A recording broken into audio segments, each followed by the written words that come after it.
Chapter 12, and other laws. Further attendance of the meeting by any member of the City Council, city staff, or public at the regular meeting location in the City Hall, City Council chambers is not feasible due to the COVID-19 pandemic and closure of City Hall to members of the public.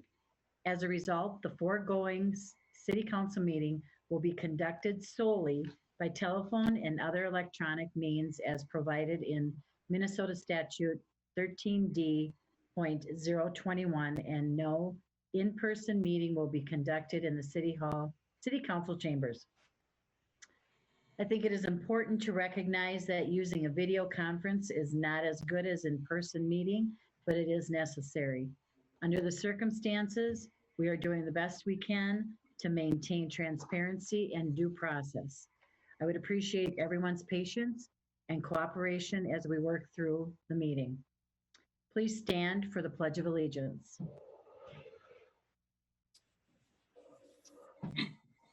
I pledge allegiance to the to the flag of the United States of America, and to the republic for which it stands, one nation, under God, indivisible, indivisible, liberty and justice for all. for all.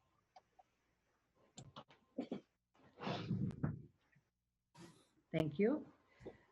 Seeing that this meeting is being held remotely, when I call each council member's name, please indicate that you're present.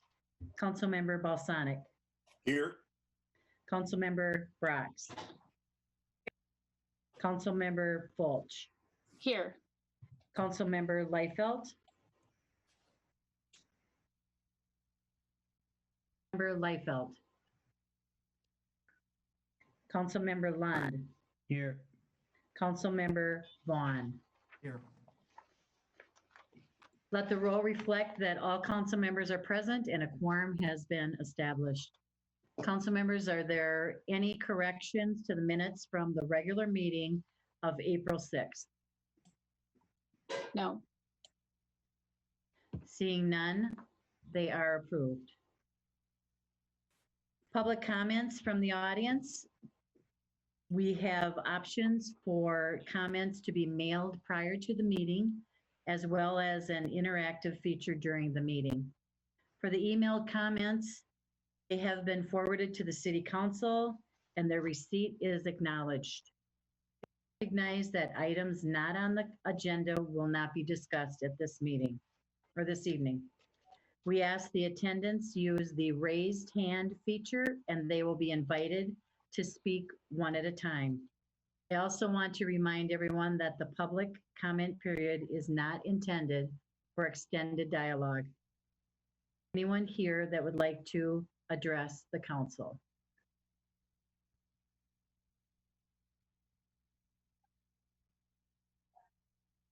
Anyone here want to address the council?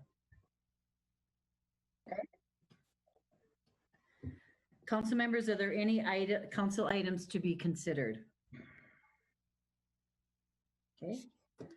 Council, I would accept a motion to approve the consent agenda. So moved. Councilmember Brox, Second. Councilmember Vaughn. Additional council discussion? Clerk Flatten, please call the roll. Vaughn. Yes. Councilmember Fulch. Yes. Councilmember Balsonic. Yes. Member Lund. Yes. Councilmember Liefeld. Yes. Member Brox. Yes. Mayor Fassbender. Yes. The motion prevails.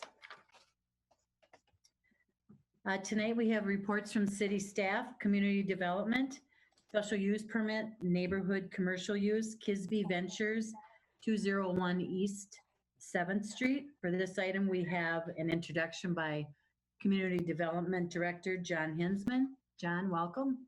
Thank you, Mayor and City Council members. Tonight before you, we have a special use permit request by Kisby Properties to operate United Promotions in the former Kateria Spit Funeral Home located at 201 East 7th Street. So the action we have before the council is to look at the permit itself. We have two differing recommendations on that permit. One from the Planning Commission with a recommendation for approval, Action on this would require a 6 of 7 vote by the city council. Staff recommendation for denial, which would require a simple majority of council. Since we have 2 competing recommendations on this action, what we're asking tonight is for the city council to make a motion to either approve or deny the permit, and then we will bring forward a resolution with the conditions or the findings at the next city council meeting on May 4th. So let's take a look at the, move forward here. There we go. I went one too far. There we go. Proposed use of the property. Kisby Property is looking to relocate their operations, which is United Properties to the site. United Promotions currently operates at 1206 North Frontage Road and about a 4,800 square foot property. What they do is they have promotional decorating of apparel and items with screen printing using heat press and embroidery. So more of a manufacturing type facility. 18 to 24 people, about 2 to 18 employees per shift. 12 employees are present during daytime at full capacity, according to United Promotions, with 1 to 5 employees that may be on site from 5 to 11 p.m. They do receive some deliveries through standard UPS and FedEx trucks daily, generally 1 to 4 deliveries per day. There are a small number of retail customers for letter jackets. Retail service is being phased out though over time. So that's what they're operating today, and that's what they propose to operate at the former Kateria Smith Funeral Home.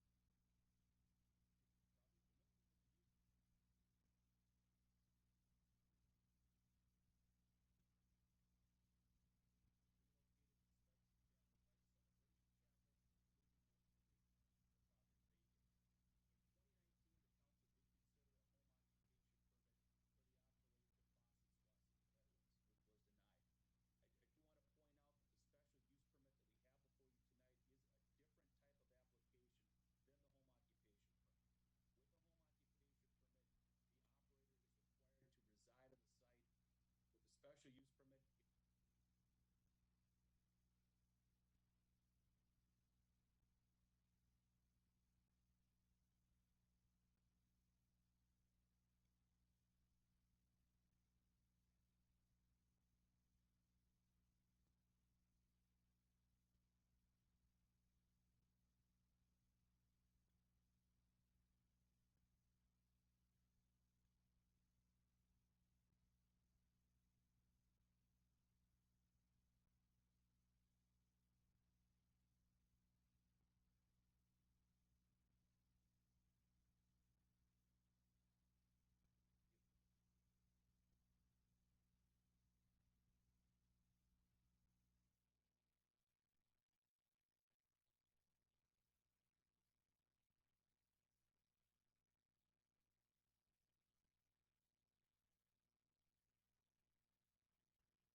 Residential. Operated on this site would be more intense in operation, would have greater traffic than a normal residential area, greater parking, operation until 11 p.m., and the main use is production, which we feel is best suited for an industrial zone. So when we take a look at the predominant use of the area and the predominant use of the residential R2 district, it's primarily residential. This property being a commercial property, industrial property, would our opinion would not fit within the area. Also within our requirements is a suggestion that the location of the use be within a commercial zoning district adjacent to one or upon a major roadway, which this one is not here. It's within a residential neighborhood. So our recommendation for this is for denial based upon those qualifications. I think we do have letters that were submitted within the packet itself lately from Lonnie Thomas, the representative for the applicant, And I think they may be in the audience as well and may wish to address the council if that is the finding of the council. Otherwise, I can stand for any questions that you may have. Thank you.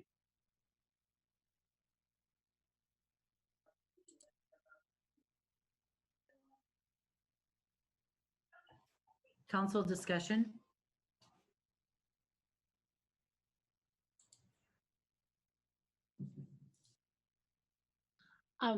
Mayor Mary, this is Tina.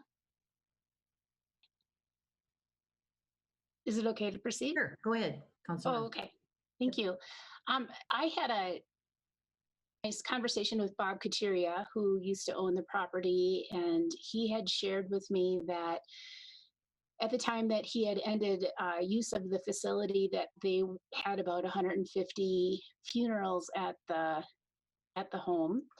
And of course, those would have quite the variety of ranges of participants at wakes and funerals at the home. But I thought it was interesting that there was almost half the year there was something taking place there every day, and I would assume that the majority of events that were being held there had more than 18 to 24 individuals that were participating. And so I didn't see any problems with the number of employees that were going to be possibly on site. That write-up didn't necessarily say that all 24 employees were going to be there simultaneously. It did say that there was 2 shifts that employees would be strewn across. And so it didn't seem to me that there was going to be a large impact to parking, particularly if they were able to have an agreement with St. Luke's Episcopal Church right across the way. And so I felt comfortable. Bob had also shared that he had spoken to many of the residents that were immediately on the block, and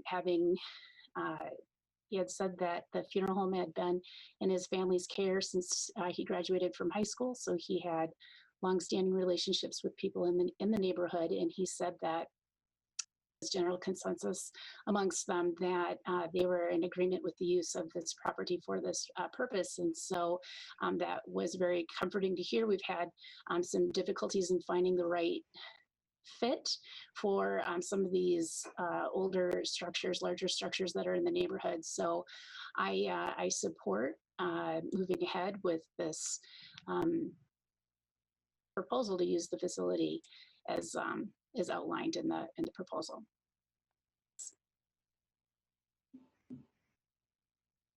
Thank you. Any other council discussion? Your Honor. Sure, Councilmember Balsanic. Yes, a few things I'd like to out about the issue. I am a little leery about what the proponents are saying in terms of reaching an agreement with St. Luke's Church.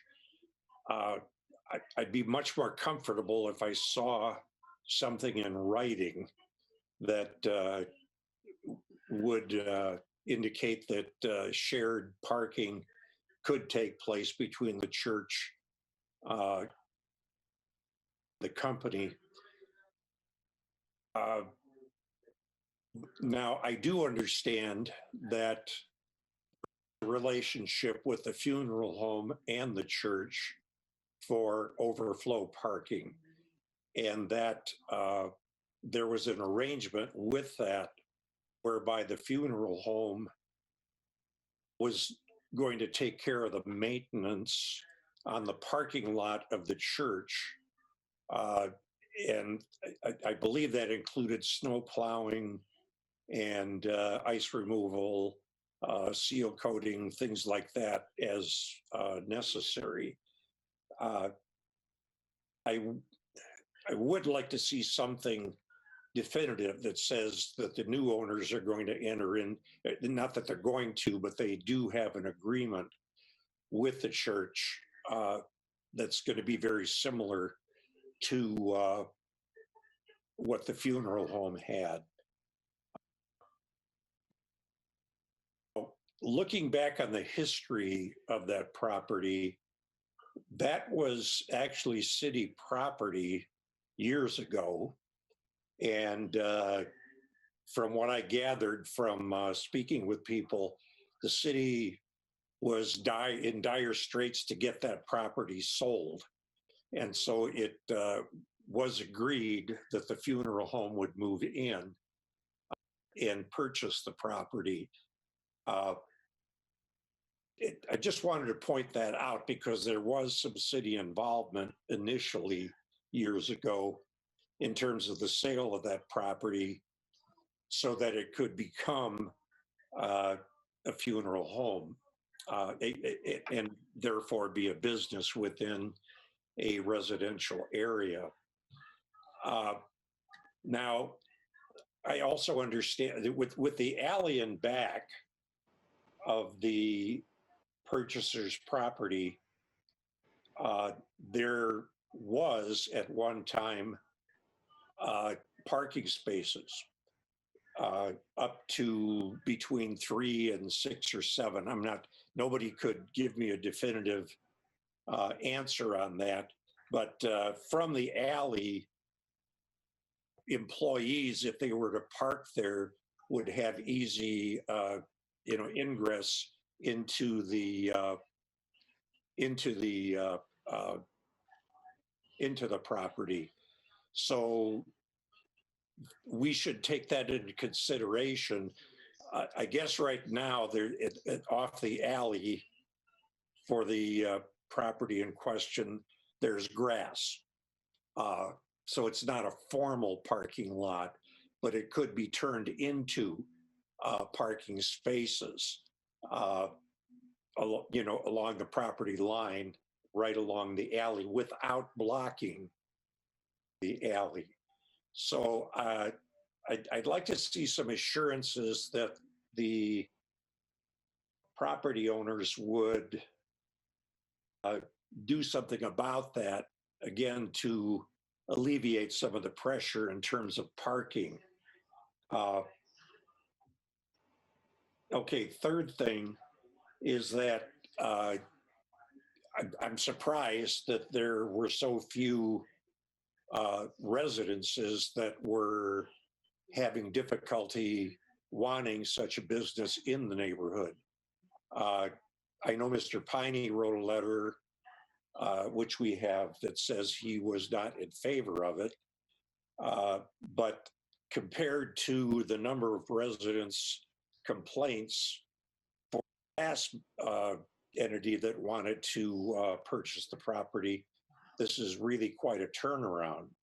So it appears as though, and John, correct me if I'm wrong, but residents were notified within a 350-foot radius of the building. That's correct, council member.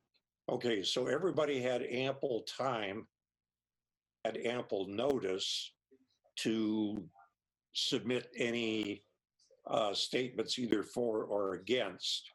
And again, there was only one that was registered with us that was in opposition. Okay, the last thing that I wanted to mention, and I really feel this is important. Now, the staff, our city staff, is recommending that we deny this request. And there have been comments around town from business people that, they're tired of the city of Hastings officially being anti-business. And I attended a meeting last month along with our mayor and our city administrator where these comments were made. At that time, I said that we have a very professional staff who are very thorough in what they know about our ordinances and state statutes and so forth. And so when they would present recommendation for a business, it's not to indicate that they were anti-business, opposed to business in any way, shape, or form. What I told these business leaders was that city staff is looking for what I called a safe manner of presentation. Safe meaning that they were adhering to the ordinances that are put down for the city.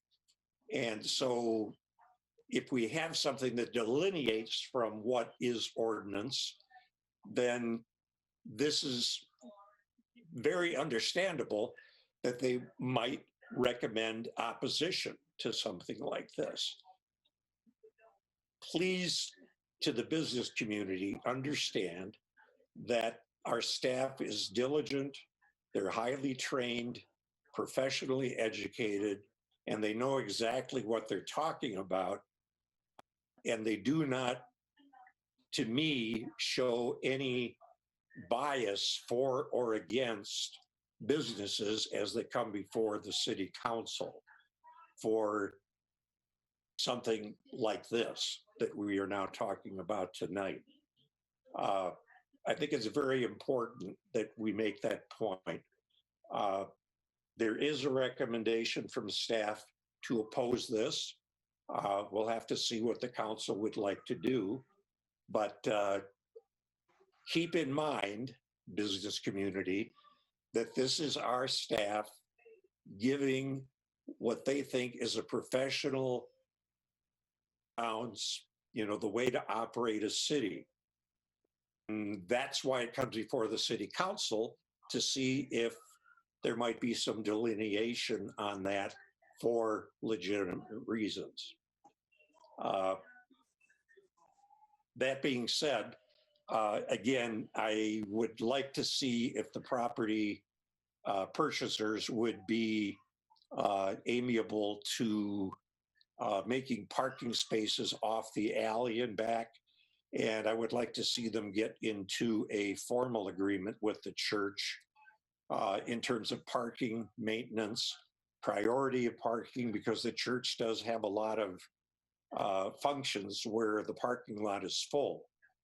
When we attended St. Luke's for a long time, even on Sunday morning, it was very crowded, very hard to get a parking space. And for church functions that took place in the evening, again, very difficult. So with those two caveats in mind, I'll thank you, Your Honor, and see if anybody else would like to make any comments. Thank you. Okay, thank you, Joe. Your Honor, Councilmember Leifeld. thank you. I'm getting a message that my internet connection is unstable, so I apologize if I'm coming in choppy. John, this might be a question better for you. So if we were to, I'm in favor of this particular special use permit. I do agree with the parking issues. So my question would be, John, if we were to approve this and they were not able to reach an agreement with the church regarding parking, it would seem to me then that they don't necessary, like the number of parking spaces needed. If they can't secure that, then nullify the special use permit in any way. Remember, the way that the recommendation from planning commission is stated is that they must provide off-street parking on the site or through a parking agreement. And so when you take a look at where the parking could be provided, St. Luke seems to be the obvious choice. In communications with the applicant's attorney, I believe that's what they're working towards doing, but we would need to have some assurances on that. So if the council were to take action to approve this, that condition would be on there. If they were unable to satisfy that condition, either through St. Luke's or some other mechanism, then the permit would be null, or we would have to come back to council for an alternative solution to that. So the parking would resolve itself. Either they are able to solidify the parking, in which event this could go forward, or they're not, and we go back. Yep, council member, you broke up a little bit, but I think I got the gist of the conversation, and that is, we as the city are compelling the property owner, the new person operating there, to provide parking off-site. And we're giving them options on how to do that, either constructing it on-site, having an off-site parking agreement, one of those two mechanisms. If they can't do that, then we would need to relook at the permit. Excellent. Thank you, John. Member Vaughn? Going off for Councilmember Balsanik's concerns, I agree on the last application. I don't think, it was a little uncertain for me. I think that's why we heard from neighbors, because they were uncertain too. This proposal, I think that we're looking at is pretty straightforward of what their business is and what their operation is. Anytime I look at a special use permit or even an at-home occupation, my goal is they're going to grow. They're going to continue to move this business, and they will hopefully be in an industrial spot someday as they grow this business. I think it's important to try to support and find some options for these businesses. I agree on the parking. I was concerned about it, but I think we got to put a little trust in them that I don't need to see an agreement with St. Luke's anymore. I just need to know that they're going to follow what is required for finding the right amount of parking for the number of employees they have. I would leave that with the applicant, but definitely should be noted, I think, as we go forward. I'm nervous about the deliveries of how many per day, but I think looking at the site being one block off of the Vermilion Street, a major corridor, I wasn't too concerned. I think the trucks will be in and out, and they're going to affect very little that are around. So I understand staff's concerns on the approach of it, like Councilmember Balsanic talked about, but I'm with Councilmember Fulch on this one. I believe that this is a good use for this piece of property at this time, and I like that it's a special use permit for 3 years to be reviewed again. Thank you. Thank you, Councilmember Vaughn. Any other discussion, council members? I don't want to stop anybody from talking the first time. Councilmember Brax? Yeah. I was just gonna say that we did have 2 hands raised in the attendee list. I don't know if you noticed that, Mayor, but we have hands raised in the attendee list in case you didn't see it. Okay, I didn't see it. Sorry. That's right. And Mayor, on the attendee list, I think we have Lonnie Thomas, who's the applicant's attorney, and David Kisby, who is the applicant and the owner of United Promotions, that have their hand up to speak. Okay. Councilmember Brax, thank you. And Councilmember Balsanic, do you want to say something? Yeah, just to For that? yeah, thank you, Your Honor. Okay, so John, the SUP says that they must provide adequate off-street parking. And what did you say? Enter into any agreements for off-street parking? Council member, what it says is that off-street parking shall be provided on-site or with a parking agreement consistent with the ordinance provisions for parking. So you either have to provide it on-site or off-site through an agreement. All right, and if that doesn't occur, then this whole thing can't go through.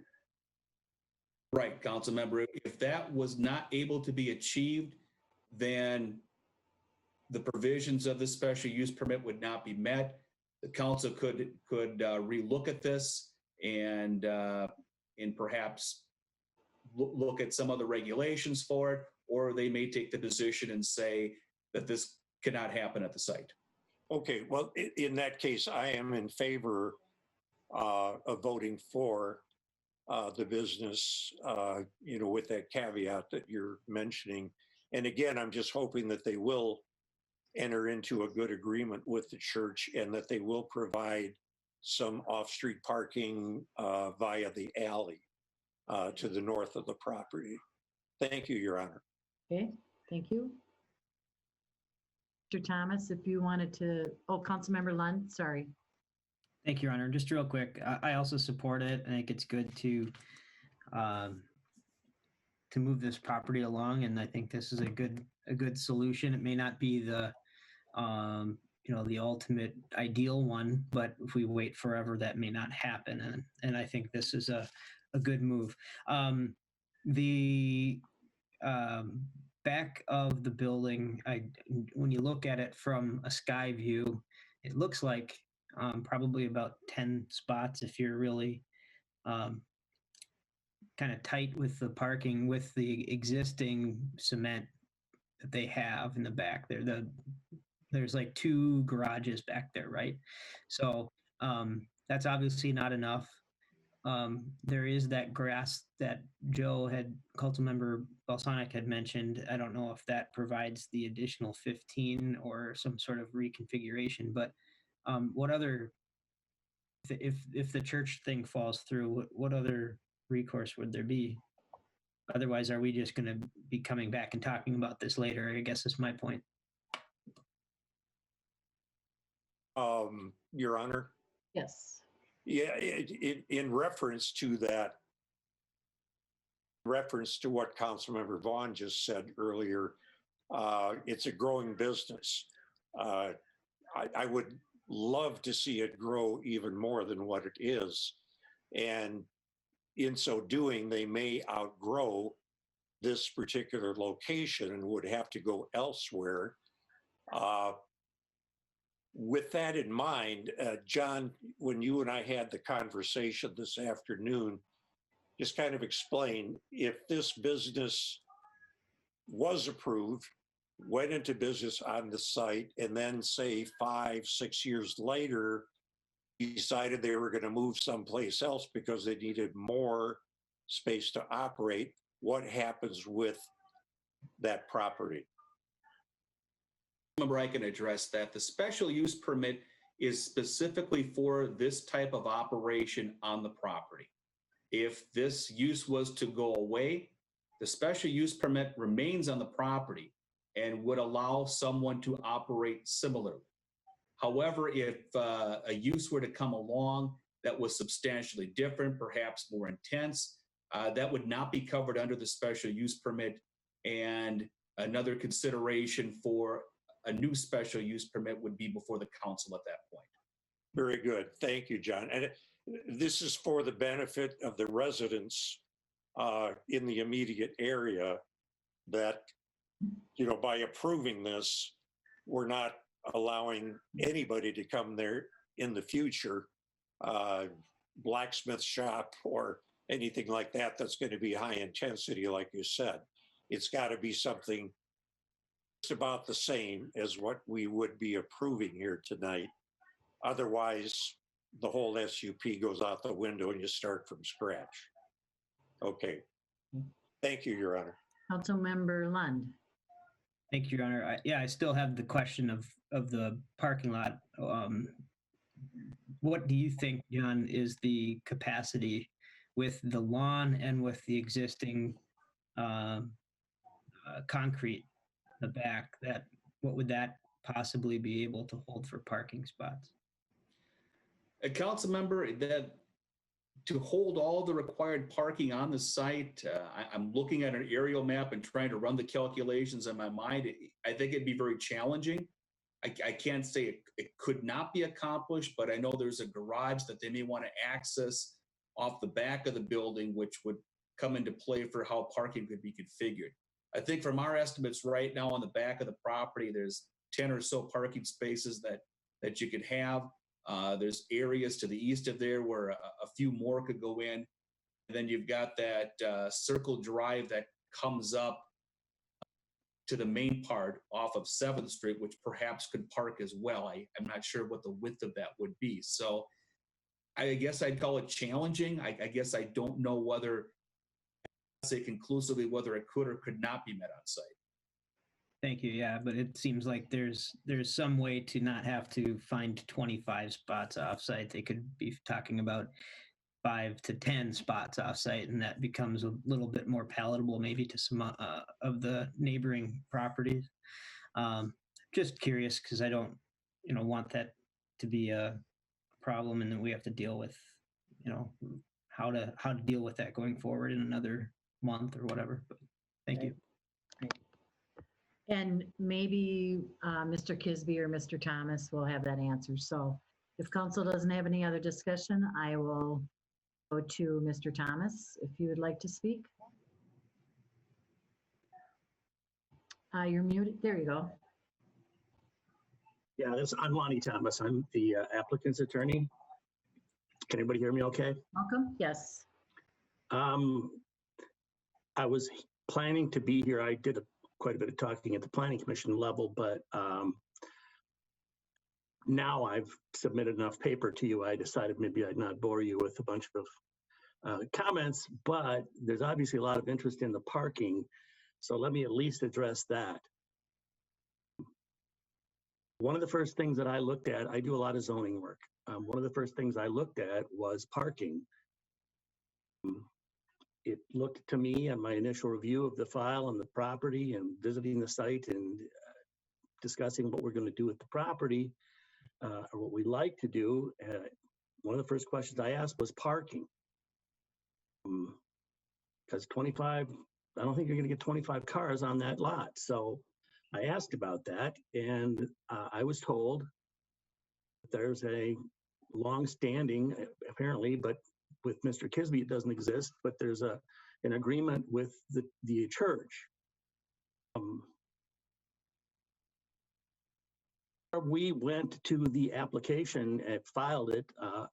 I made sure that the clients actually approached the church again, because we don't want to waste everyone's time if we can't meet that parking requirement. I also did some research, looked at your zoning ordinance, and your zoning ordinance very specifically provides that you have to have your parking on site, but there is an exception. If the owner of the offsite property is not the same as the owner of the property that needs it, and here that would be the church and the Kisby project, there's an exception if the two parties have a written agreement that is in recordable form. I made sure that I'm being told, I haven't talked to the church myself, because frankly, I'll be the one who writes that agreement, and a recordable instrument that sets out the parking lot rights can take a lot of forms. We could take a deed for a portion. We could take an easement, a parking easement. We could do a lease. We could do a lease with an option to purchase an easement. I could structure this lots of different ways. All that your zoning ordinance requires is that it be in writing and that it be in a recordable form. Be in recordable form, that simply has to have two things. It has to be notarized, and it has to have this instrument was drafted by, which will then have my name on it.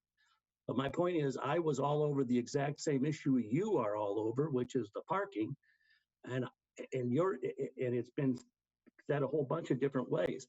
You can put it in your special use permit and take control of it that way.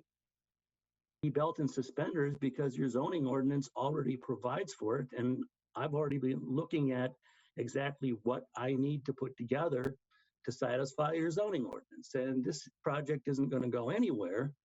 And to talk about the number of spaces, I wrote my client an email, I remember early on, saying the number of spaces is a calculation that requires engineers and what the ordinance says about the number of employees and how big the parking spaces need to be and handicap spaces, and it's complicated stuff that a mere lawyer can't figure out.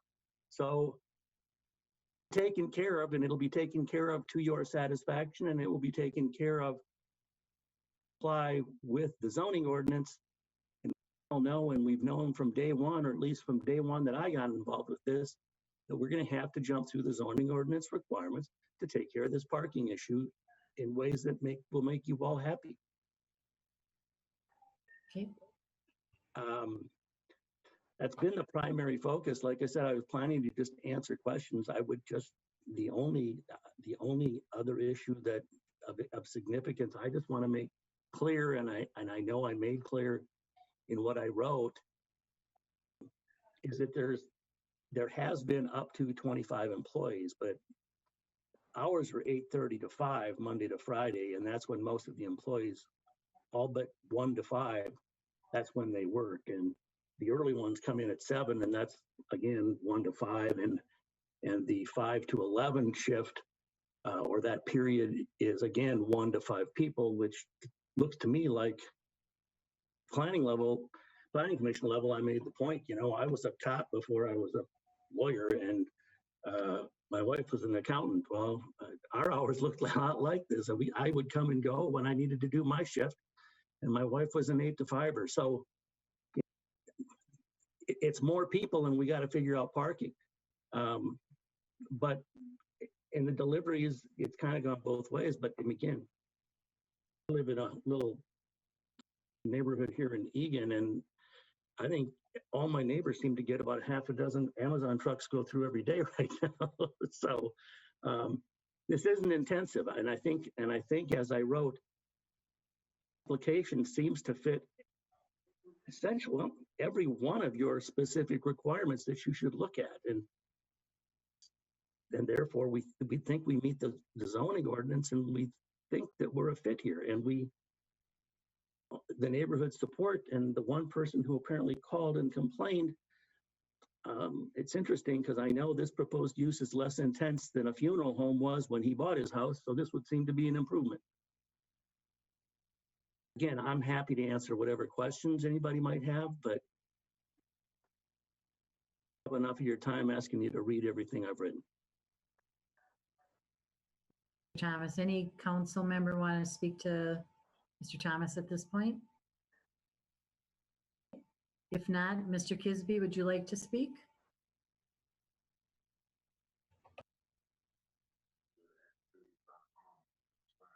Sure. Oh, I can. Okay. As soon as I said that, then I couldn't hear you. Okay. Okay, now I can hear you. Okay. I just want to reinforce some of what Lonnie said, and no offense to Mr. Thomas or Mr. Flegel, but in non-legalese. Councilman Balsonic, you seem to have some insightful observations regarding parking. I don't know if you mentioned deliveries, and you mentioned growth, and those really seem to be the three things that might hang up any of you from saying that you wouldn't want to go forward with this proposal. Regarding employees, right now, I got to say, I'm not going to have any problem fitting every single one of my employees in the spaces that are already there, because my workforce as of March 15th was 18 full-time and 2 part-time. My workforce as of today is 6 full-time and 1 part-time. So that's what COVID has done to my business. I am still expecting that will be hopefully a rather swift turnaround. But at any given point in time, there are between the hours of 8:30 and 5, there are between 8 and maybe 15 people present. Before 8:30, as Lonnie said, there may be between 1 and 5 on an early shift. And again, between the hours of 5 and 11, there may be 1 to 5. But those core hours, somewhere between 8 and 15 cars. Deliveries, which I understand could be disruptive to a neighborhood. In this case, I plan to have every single delivery made to one of the garage doors that's at the back of the property. So a delivery truck would never park on the street. It would always be parked on the property to unload or to pick up product for delivery, shipping, whatnot. And the 24 employees potentially really is looking at growth. I had as many as 26 people on the payroll during a couple points last year. But in many cases, 5 or 6 of those were part-time. If I actually get to 24 full-time employees, it might be 2 years from now. And at that point, I will already have anticipated that I'm going to be another 20 to 30% bigger than I was last year. So yeah, I'd love to build a new building in the industrial park at some point and be a $5 million business. Right now, that's not where I am, and it's not where I'll be for several years. So I think for the foreseeable future, if I ever get to 24 employees again, I will be very happy with that. And hopefully the neighborhood will be satisfied that I'm not encroaching on their piece. So, but that's all I've got. Thank you. Thank you, Mr. Kisby. Council, you have any questions for Mr. Kisby? Your Honor. Yes, Councilmember. Yes, it just, my concern on the parking was that I was looking at the staff notes on this, and they said does not to be enough off-street parking for current business operations, traffic from up to 24 employees over 2 shifts, 7 a.m. to 11 p.m., so forth. That's where I was coming from, is that I was assuming you were going to be working at max capacity. But regardless of that, I mean, you do bring up a good point. Okay, so you've got about a dozen folks working for you now. What I want to see is that you're going to be able to accommodate up to maybe 2-3 years from now off-street parking, as you might end up adding employees, part-time or full-time. So that's where I was coming from. Okay. And I think if you can get into an agreement with the church and you look at what you've got off the alley, I think you're going to be okay. I also hope that you are not going to park any of your employees on the driveway that goes up to, and around the funeral home. That you would keep that open. Any other discussion, Council? Your Honor, this is Tina. Yes, Councilmember Fulch. I would like to make a motion to approve the special use permit for Kirby Ventures Commercial with the 10 conditions that are outlined by staff for approval, which includes the condition of off-street parking, an agreement being made, or them expanding their parking in the rear. Okay. I'll second that. All right. Councilmember Fulch with the seconded by Councilmember Balsonic. Any additional council discussion? Clerk Flatten, please take the roll. Councilmember Vaughn. Yes. Councilmember Fulch. Yes. Councilmember Balsonic. Yes. Councilmember Lund. Aye. Councilmember Liefeld. Aye. Brox. Aye. Mayor Fassbender. Aye. Motion prevails. A formal resolution will be written for the May 4th meeting. Okay, resolution interim use permit, United Heroes League, 2800 Ravenna Trail. For this item, we will have an introduction by Community Development Director, John Hinsman. Thank you, Mayor and City Council members. I'm going to put up a screenshot here showing the property in question. This is the 2800 Ravenna Trail property, part of the property owned by United Heroes League. What they have before us tonight is what's termed an interim use permit for development of a portion of the property. What they wish to do is to put in a temporary gravel parking lot of about 40 to 50 cars, and then put into what they term a challenge course, which is kind of an obstacle course for the site itself. The interim use permit is something that we don't see coming through very often. It was something that was put in place originally about 5-10 years ago for Extreme Sandbox next door. What it does is it provides for an interim period in which an operation of a business can occur without meeting all of the requirements of the zoning code. In this circumstance, what would not meet the zoning code would be the parking. What they're proposing to do is to put in a Class 5 gravel parking lot on the facility. Our requirements for city code would have that be paved and curbed. And so this could occur for an 18-month period. A 6-month period, there would be, we would check back, and then we could issue it for permanently for another 12 months. after that 18 months, the use would either have to subside or they would need to meet the requirements at that point. Planning Commission did take a look at this application at their April 13th meeting, did recommend approval on a 6-0 vote. Public hearing notices were sent out to neighboring property owners. No one made any comment for or against the application at the Planning Commission meeting. Prior to that, I did have a couple of phone calls from neighbors. United Heroes is planning in the future a much larger project. And one of the things that they were considering at that time was a shooting range. And so some of the neighbors had concerns about that. In talking to Shane Hudella, that would not be part of future considerations. And so it didn't appear any of the neighbors had any issues with it. And so as we look forward here to what this would look like, the parking facility would be here off of Ravenna Trail. At this location, the challenge course would be number 1. These other facilities that are shown on the site is part of a larger conceptual plan for development. So we're not approving any of these items here tonight. These items would need to come forward later on for permit approval by the City Council.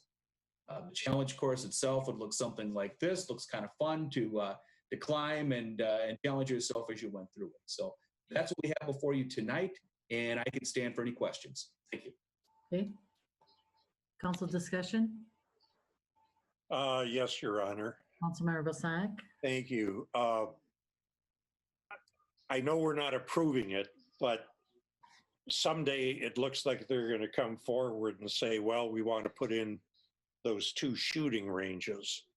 And we have a nature trail going right in between those 2. Is there elevation? I can't tell. Is there elevation on the property so that as target practice is occurring, it's not going to jeopardize anybody on the nature trail?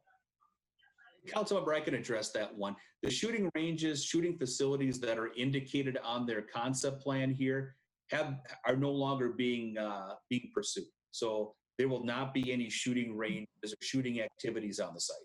On this site at all, even in the future? Correct.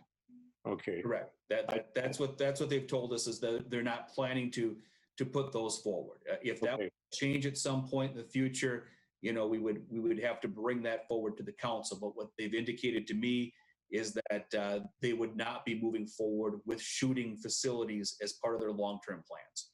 Okay. I would just encourage them in the future to, try and find some place that would be suitable for shooting ranges. There's a lot of comment that I get from hunters, and also one of the fastest growing high school sports, which is trap shooting, wanting to have some place in Hastings where something like this could occur. It could be a real benefit to this group. But since we're not about it for this site, we'll just let it go then. Thank you. Okay. Your Honor, Councilmember Liefeld? I'd like to make a motion to approve the interim use permit for United Heroes League. I'll Okay. second. This is Tina. Okay, Councilmember Fulch? Any other discussion? Your Honor, Yes, Councilmember Fulch? I would just like to personally thank the United Heroes League and Shane Hudella for all the work that he's doing in our community and to help support these families of our heroes, so our veterans. Thank you. Okay. Clerk Flatten, would you please call the roll? Councilmember Vaughn, Yes. Councilmember Fulch, Yes. Councilmember Balsanic, Yes. Councilmember Lund, Yes. Councilmember Liefeld, Aye. Councilmember Brox, Yes. Mayor Fassbender. Aye. Motion prevails. All right, the final plat, Wallin 18th edition. For this item, we will have an introductory by Community Development Director John. Welcome again. Thank you, Mayor and City Council members. I'm going to show a map here of the Wallin 18th edition. What we're looking at tonight is the final plat of this area. This is located on General Stephen Drive, River Shore Drive, and Woodcliff Trail. This is a final plat, which means that the preliminary plat has already been approved on the property. That was done as part of the master development agreement in 2002. When we take a look at final plats, what we're looking at is consistency with the provision set up within the preliminary plat. And in this case, they are identical in it. I should note that a couple of years ago, there was a similarly named final preliminary and final plat application for Wallin 18th. That included villa homes along the cul-de-sac, as I'm pointing out here. That is not part of this application tonight. What is being asked for specifically here is subdivision of 11 lots, which are located as so. This is the preliminary plat approved in 2002 in red. And this is the final plat coming forward today. This is the 11 lots that are created, all single-family home sites. The area along Bridlewood Court is shown as an outlot, which means that it's not being developed at this time. It would be developed at some point in the future. And so upon review of the final plat, we find it consistent with the preliminary plat and are recommending approval of it. The Planning Commission did review this as well at the April 13th meeting, recommending a unanimous approval with limited discussion. Mr. Todd Rapp, the representative of the applicant, is also in the audience if you have any questions for him, and I could stand for any questions as well. Thank you. Okay. Thanks, John. Council, any discussion? Your Honor? Councilmember Lightfoot? Go ahead. Thank you, Your Honor. John, I love this. It was for me, it was a hard decision. And when we talked about this previously of what we wanted, what the neighborhood wanted and what the builders wanted, and to balance that with what the residents of the neighborhood had already paid for. And I feel like this is an excellent presentation of all of the people who put their money to live in this neighborhood, and, you know, with the understanding of the covenants that they all had to follow. This really seems to be what was, if I'm understanding you correctly, this is what was originally approved, and they're back to that. I can't see any reason why I wouldn't approve this, and have had absolutely no negative comments from any residents. So I'm excited to see this. And again, that was a very drawn out, a very complicated decision and a process that we came to a while back. And this looks like the perfect solution. So thank you, John, for your work that you and the staff have done to get this forward to us. Okay. Councilmember Wilsonic. A question, John. The lots, I lost my copy of it here. I'm trying to find it again. There are what, 4 lots along General Sieben Drive. Are the yeah, we'll go with yours. Yeah, those 4. Are the driveways going to be out into General Sieben? Oh, yeah. Yeah, council member, the 3 of the lots, the ones I'm pointing out here, would have direct access to General Sieben Drive, and that's consistent with the preliminary plat of 2002. Okay. When driveways accessing a collector road, there are additional requirements for setback and turnaround, which would be adhered to. The corner lot here on River Shore, that access would need to come off of River Shore. Okay, so there'll be accommodations for a backup turnaround then on those 3. Correct. Okay, good. Thank you. Okay, any other discussion, council? Councilmember Vaughn? Thank you, Your Honor. Jack, you confirm. Tonight, we're just looking at finalizing the final plat. We will someday see a site plan of each of how they come about, correct? Or once we approve this, this is how it's laid out, correct? Council member, this would be the last item that would be before you for approval. So the final plat would subdivide all these properties into individual lots. The next step would be for them to move forward individually with a building permit on each individual lot itself. So that would be something that the council would not see. We would work through it administratively. Thank you. Okay. Council, I'd look for a Accept a motion to adopt a resolution of the City Council of the City of Hastings approving the final plot of Wallin 18th edition, consisting of 11 single-family lots and one outlot. I would make that motion, Your Honor. Second. Councilmember Liefeld, Councilmember Lund. Additional council discussion? Clerk Flatten, please take the roll. Councilmember Vaughn, Yes. Councilmember Fulch, Yes. Councilmember Balsonic, Yes. Councilmember Lund, Yes. Councilmember Liefeld. Councilmember Liefeld, You're muted. Yes. Councilmember Brock, Yes. Fassbender. Yes, the motion prevails. Okay. Now we have a resolution denial of variance, a Sideyard setback, Ian Martin, 1770 Greystone Road. For this item, we also have John Hinsman. Thank you, Mayor, City Council members. I'll share my screen here to bring up the PowerPoint presentation. As the mayor pointed out, we are asking the City Council to approve a resolution denying a variance request for Ian Martin at 1770 Greystone Road. Specifically, the variance request is for a 5-foot variance to the 5-foot setback requirement, side yard setback requirement for construction of a deck on his property. Action, a simple majority is necessary by the City Council. Staff has recommended denial of this. The Planning Commission also voted 5-1 to recommend denial on April 13th. If the council were to approve the variance, that approval would require a 6 of 7 vote of council members and the identification of some unique circumstances for this property, which I will review here in just a moment. So that is the property in question that we're looking at. There's a visual of it. 1770 Greystone is here, side of the house. Deck location is towards this east end of the property.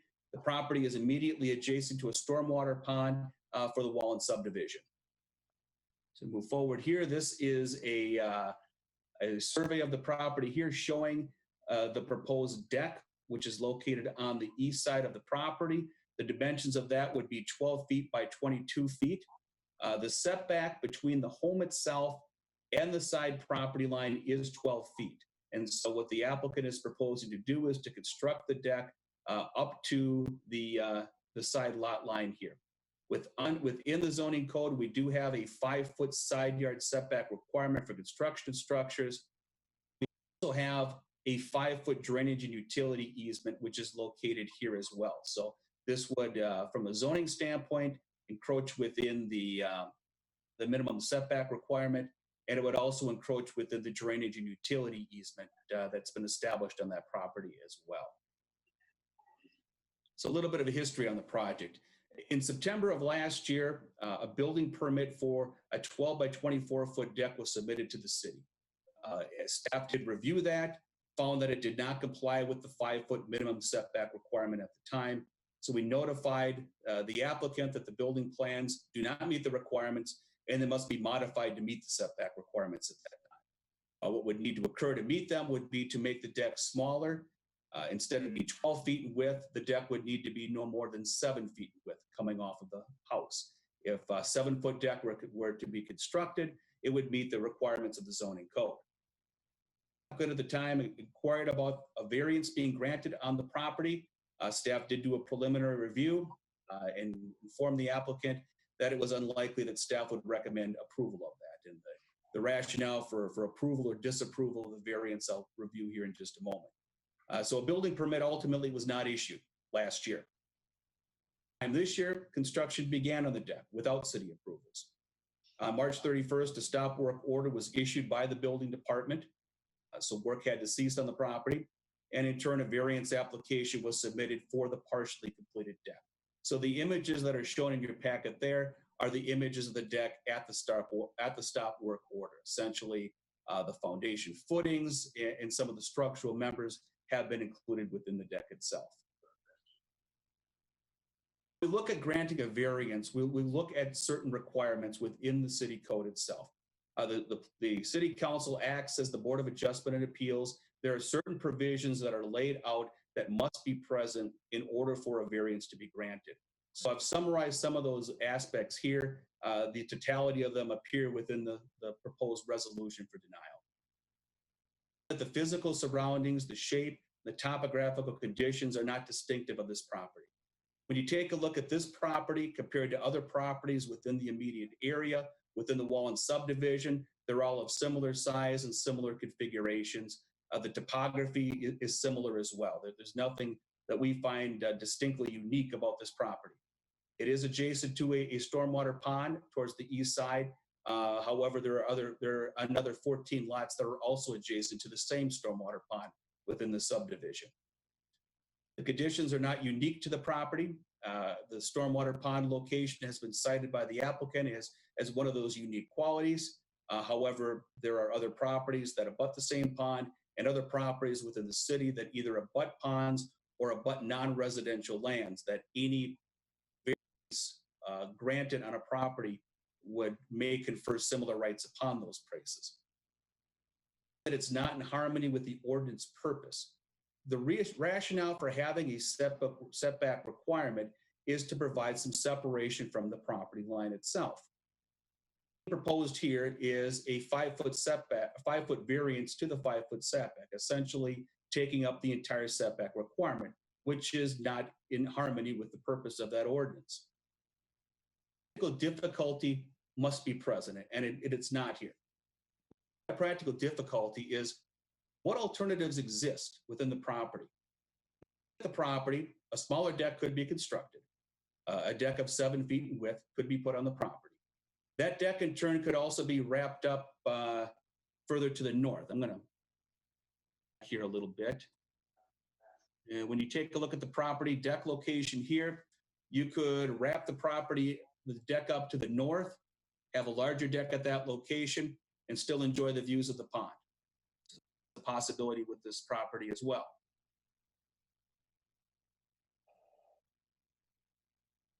Also take a look at how were the difficulties created. In this case, the difficulties were created by the applicant.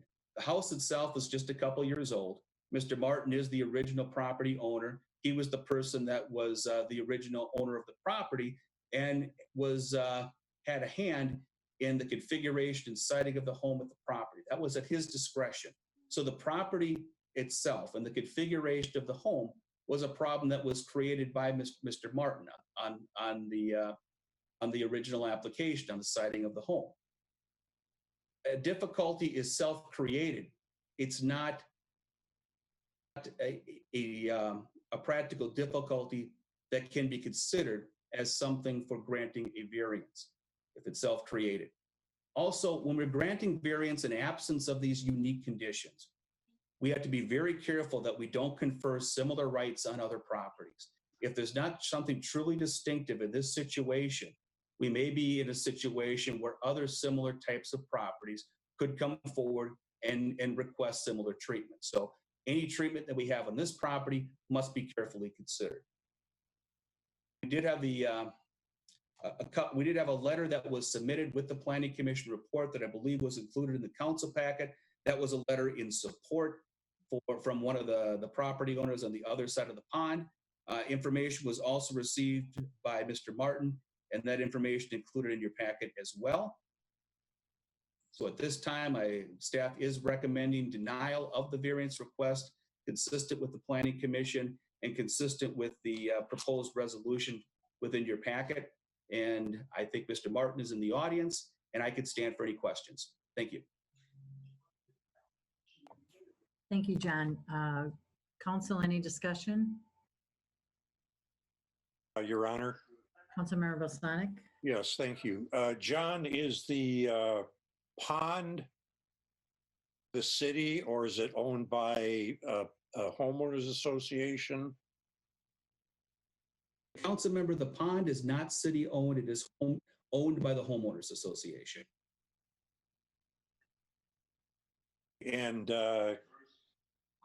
you said that in terms of the property line itself, that there has to be access through the property line for utilities and other things. Are there utilities there now underground?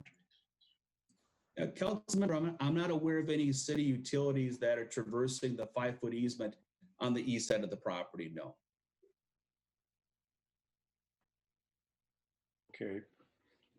And again, as you pointed out, you know, and I'm looking at the map that's showing the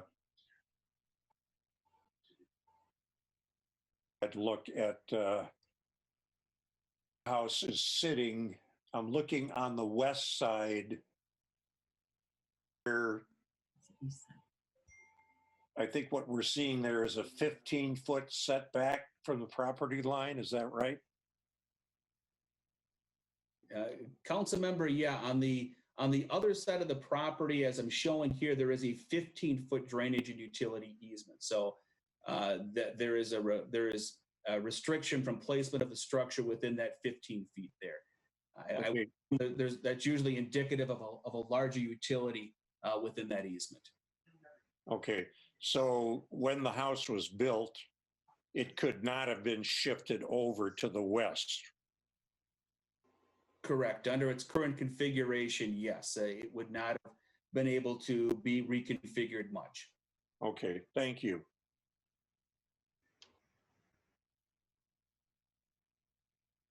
Any other discussion, council? Your Honor. Vaughn? Oh, sorry. Councilmember Vaughn? Thank you, Your Honor. John, can you confirm when someone applies for a variance like this, do we notify the neighbors at the 350-foot diameter like we traditionally do with all developments? Remember, that is the case. We did provide that notification. So we did. So we've heard from, or I've heard from 2 neighbors, but and one is only on the pond, but there's 14 other pieces of property that abut the pond, correct? That is correct. And one last clarification, when I drove by it, I couldn't see it, but it looks like the water drainage into the pond is behind this house. Is that correct? And Nick might have to help us on that one, but the reason I bring up, we have right-of-ways for a reason. It's not so much the overhang. What I'm worried about is that it happened at my own property is some days that has to get cleaned out. And when we have to clean it out, and if the water's too high, we need to get equipment back in there to clean out that drainage to allow it to come in there. That's why it's important to have these right-of-ways so we can get in there. It's not so much about the underneath it so much, it's about how can we get in there and get to that piece of property. I just role-playing this out as I have these other 14 neighbors understood that someday if something has to come in there, they may have to come through somebody else's yard to get down there through their easement versus going through this one, which is probably the closest spot to it, if I see that right. But well, I'll stop there, but I can still tell you I'm not real excited that the applicant, who I have to point out, does understand how the city operates because it used to be a planning commissioner, went and pulled and built something without a permit. And right now we're caught in the middle of somebody that made a big investment on their piece of property. And now they're asking for forgiveness saying, oops, sorry, can you give me that variance? I have a tough time supporting that unless somebody can help me understand why we should. Thank you. Councilmember Long? Thank you, Your Honor. Yeah, I mean, Councilmember Vaughn, I respect your point, and you know, it's no surprise that would come up at some point tonight. You know, I do think that we need to separate the two. They are different arguments, and you know, it should neither be the reason for nor the reason against the variance being allowed. So, you know, the if the deck had not been built, that wouldn't be an argument in this case, right? So we'd have to use other rationale to make the decision. And I think if you're looking for a reason to not use that as one of your deciding factors, then I would say that it's not connected to the item at hand. If we want to discuss that or deal with that particular thing in another way, I think that makes sense. Nobody would disagree. It's not appropriate to to build without a permit, especially when one was denied. But I don't think that that is part of this conversation. Your Honor. Councilmember Balsonic. Thank you. I owned a contracting business for over 30 years, and we did a lot of decks. We did swimming pools, 4-season, 3-season rooms, things like that. And this really touches a nerve with me that the owner would go and build this without a permit. This is just not the way you get things done. And in my experience over the years, I've had situations where I had to go in and cut off a deck because the homeowner had gone and put a deck in, closing his eyes to the side yard setbacks or backyard setbacks, so forth. And it just, from an ethical standpoint, as a contractor, I just do not like this at all. This is not the way that you do things, and I hope that the homeowner has learned a lesson here. Councilmember Liefeld. Thank you, Your Honor.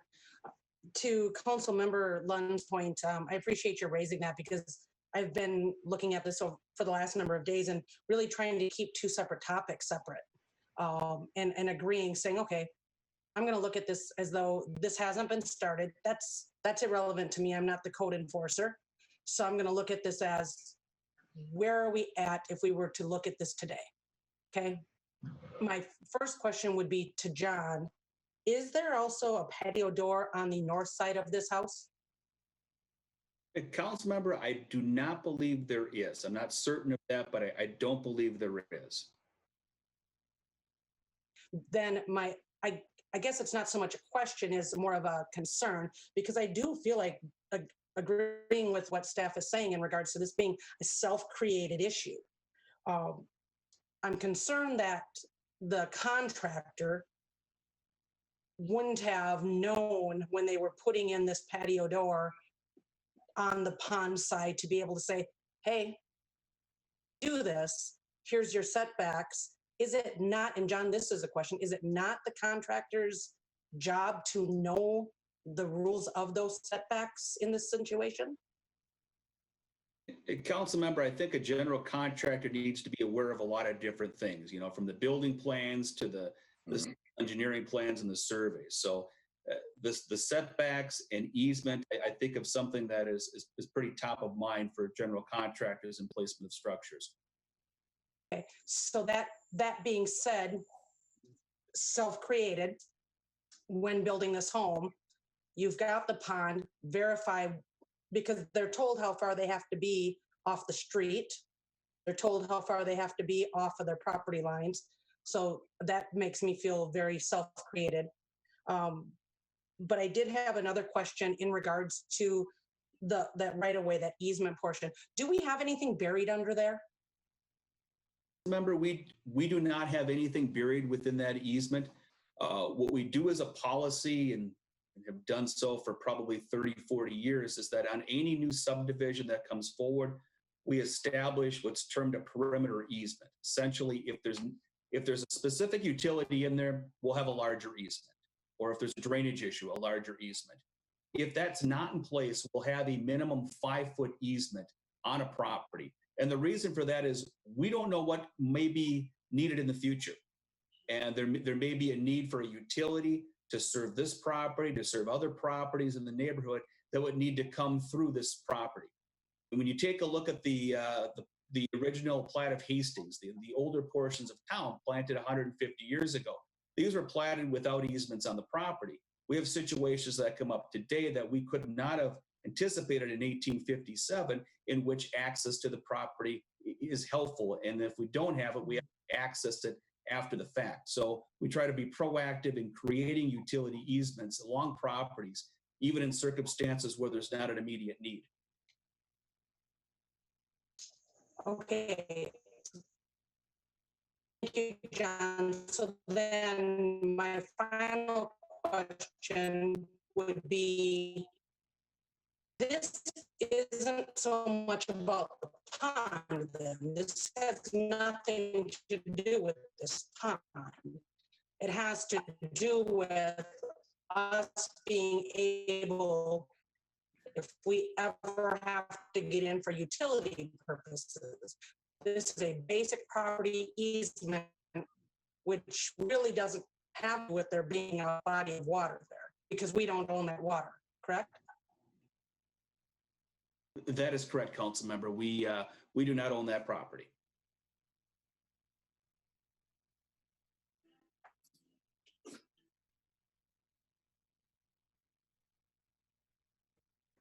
Councilmember Brox.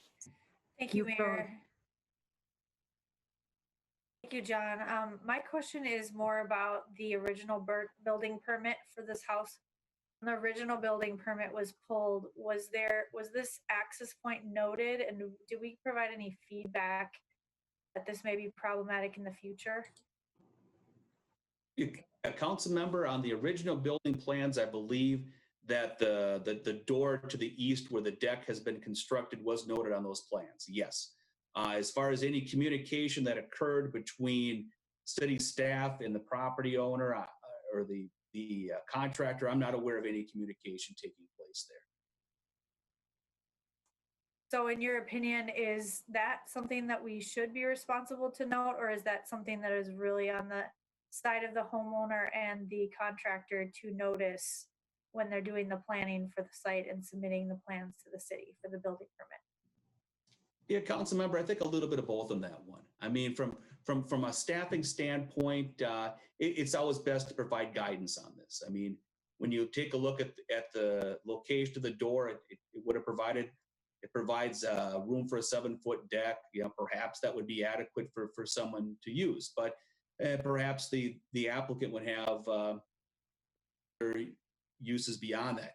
You know, when I take a look at plans, and I've seen these noted from time to time, people will put on, a future deck, and then you have a better idea of that. So, you know, to answer your question, yeah, it certainly would have been helpful to have passed that along to the applicant and to the general contractor on that. But ultimately, the general contractor, I believe, has a certain responsibility as well to be able to share those restrictions with the homeowner. I guess my question about difficulty doesn't go to practical difficulties, but just practically where we're at. And if we make a decision that's not in the homeowner's favor, what do they have to do? I mean, what is going to be the result of that? Would they have to tear out the deck? Council member, if the council were not to approve the variance, the restrictions on the property would allow for a 7-foot deck to be constructed. So based upon the pictures that I've seen on the property, there would need to be modifications of it. I believe the footings themselves right now are within that 5-foot setback to the property line. So those would need to come out. Those would need to be configured to be within that 5-foot setback. So there would need to be physical modifications made to the structure, yes. Point of view is not so much that I realize the process here wasn't great. Isn't what we want. And I think the communication could have been better. But I also see the point of view from the homeowner's point of view, which is this creates a huge hassle for them. Now, could that have hassle been avoided if they would have done more work on getting the permission in the first place? I think it could, but I guess I'm just struggling with, responsibility and the amount of cost that's going to end up with the homeowner as a result of our decision. And that's what I'm struggling with a little bit. So I don't necessarily want to assign blame or fault or liability in the situation, but I do want to see, I want to assess, is there any more that we could have done to provide this information earlier? And if you don't think there is, then I think that we can't find in the homeowner's favor.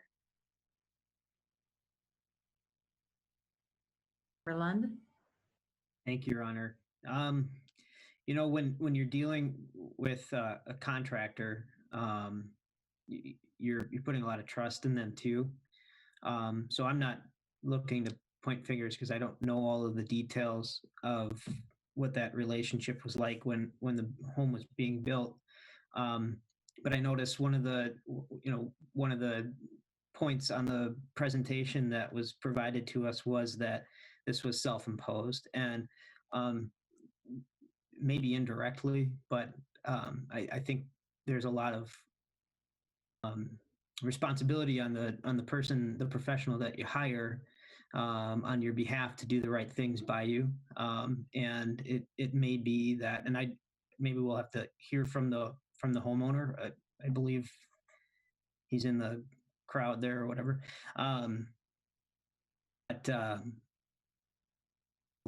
it could be that was put upon the homeowner by perhaps negligence on the contractor side too. So we need to think about that when we look at this.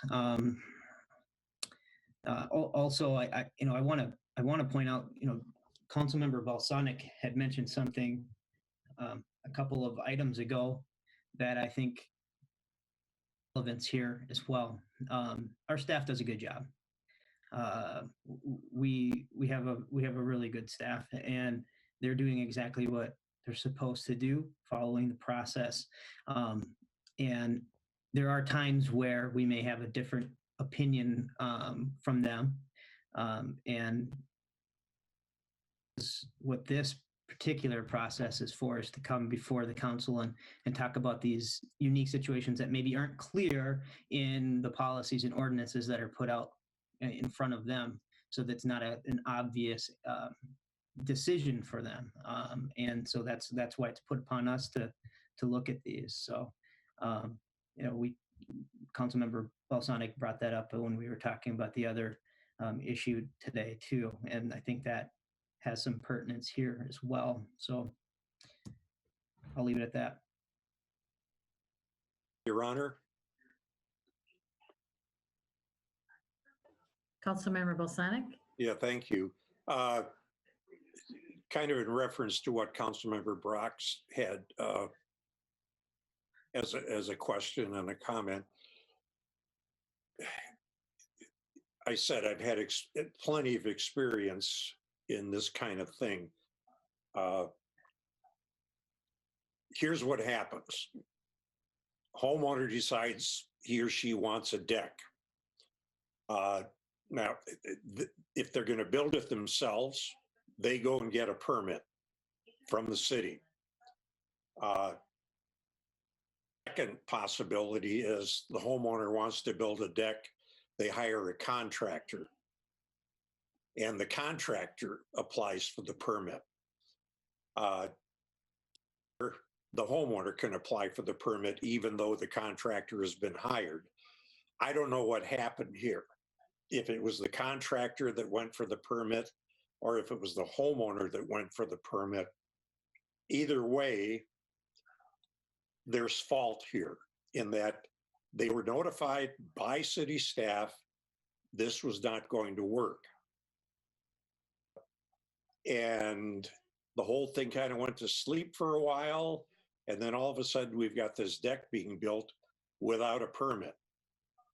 And I get a little suspicious as to what the motivation was to put this in.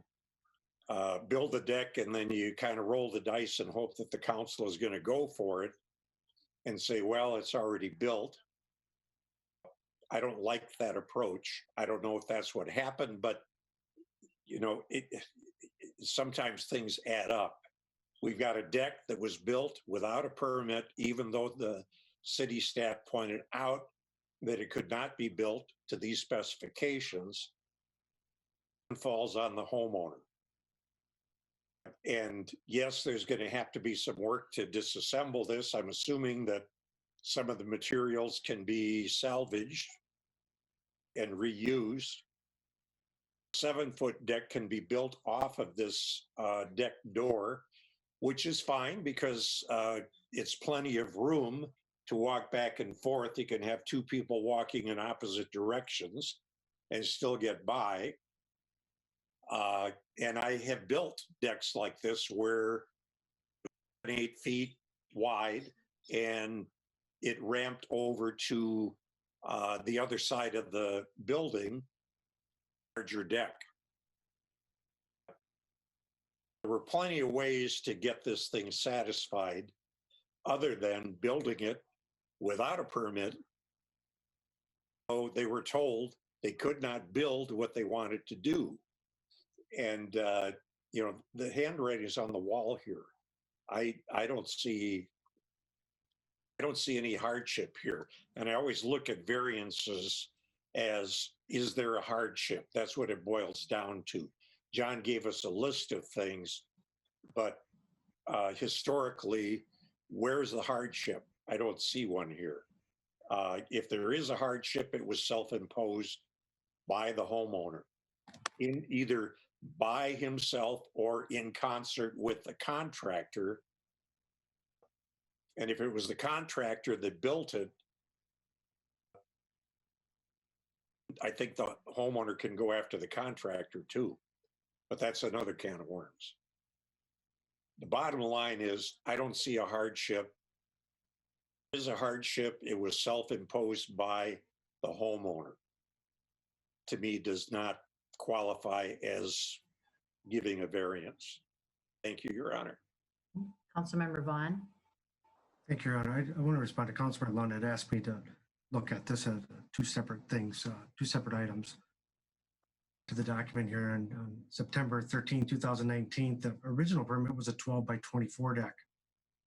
Proposing a 12 by 22. Let's say we're not even having a deck there, but as Councilmember Lund asked me to look at it that way. This variance is still coming in to request to take up the whole thing. It didn't even come in at a 3 foot or a 3 foot, or less than what it is. It just tells me, and I agree with Councilmember Balsonic, we can see the writing, how this went down, and all of a sudden, and I've shared this with the applicant, I'm not happy that the staff has put in between this, the Planning Commission, and now City Council, that we went and built something, and then we're going to ask for forgiveness and say, can I have that? Even if we did approve this and going back to the deck again, how do we know those footings were made the correct way? We never inspected them because the permit wasn't pulled. It's a tumble effect, and that's what I'm worried about. And it goes back to the last part that John had talked about, is we're setting precedents. I don't want to see any more people in the community start to build something, then come back saying, well, you did it over in Greystone. How come that person got away with it? Why don't I? I think that's why we have to watch. And again, look at the variances going back in history. It's usually not self-imposed, as Councilor Balsonic talked, because someone bought that property from someone else. This property started from this owner, and it's continued with the same owner. It's only 2 years old. And going back to Councilor Box about, is it the city's job to help with that? The city doesn't know. I was trying to look on that print. Did it say future deck? Did it show what the deck size was? Because I think our staff would have noticed, is that size deck is, hey, that's not going to fit in that area. If it just had a door, we don't know if it's going to be a 7-foot deck or just a patio to walk out onto a hardscape. Those are all the things that I just can't, I'm still waiting for someone to say, this has got good merit to it. But right now, in my opinion, it is self-imposed. Thank you. Councilmember Fulch. Thank you, Your Honor. John, I always respect the staff's opinions on these issues, and I believe in process. I question, though, when I'm looking at the property, given everybody's right, everybody's totally right, all the right questions have been brought up. I think everyone's really noodling it. But when I look at this particular property, and so I'm not making excuses at all for the homeowner, but when I look at this property with the building permit, as you had said, there is a large easement on what would be the left side of the house. There's I think that says a 15-foot setback, and then I think there's a 10-foot setback along the back. And then, so this, between the house and the pond, it's very narrow, so that would be the 5-foot.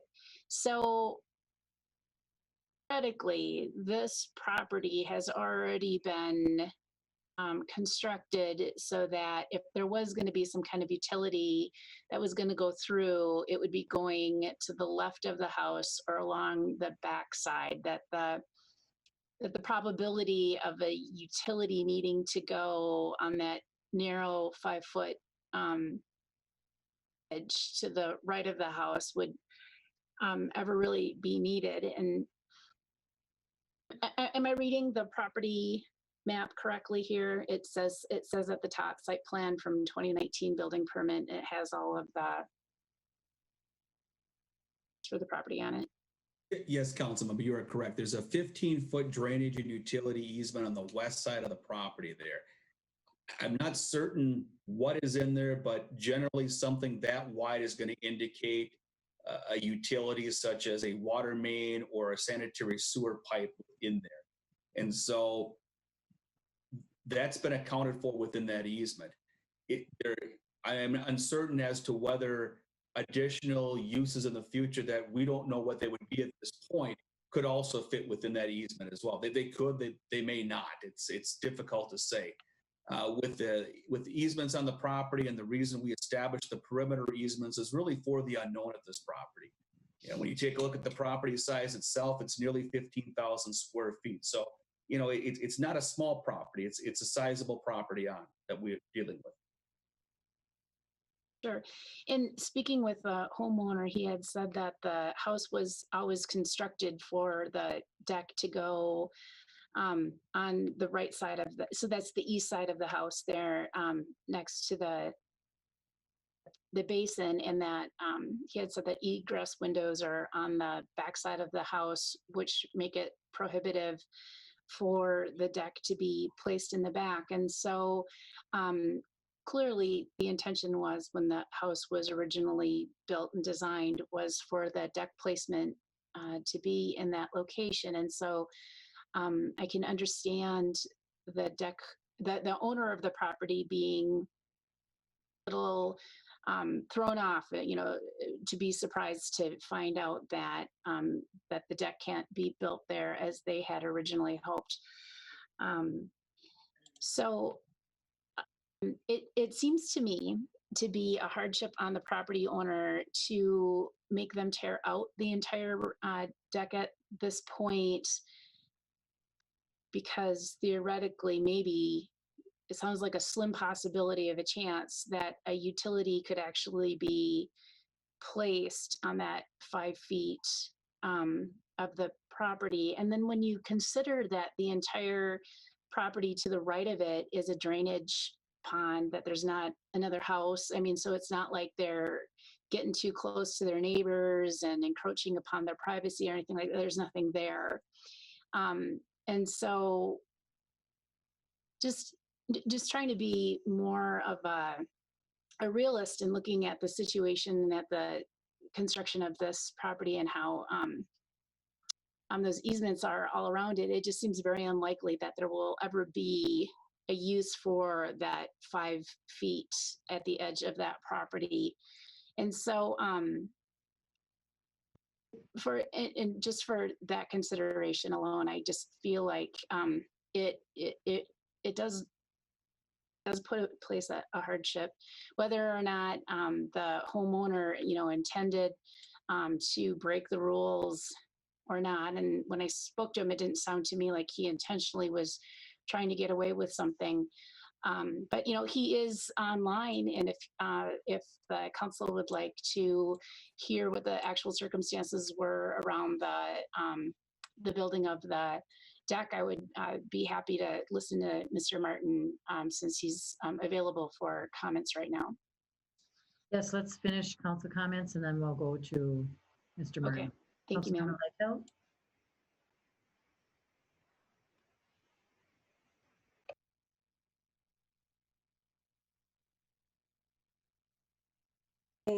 Mute to unmute. Like Councilmember Foltz said, everybody's right. Everything everyone has said here is spot on. I'm looking at the variance review and the variance definition.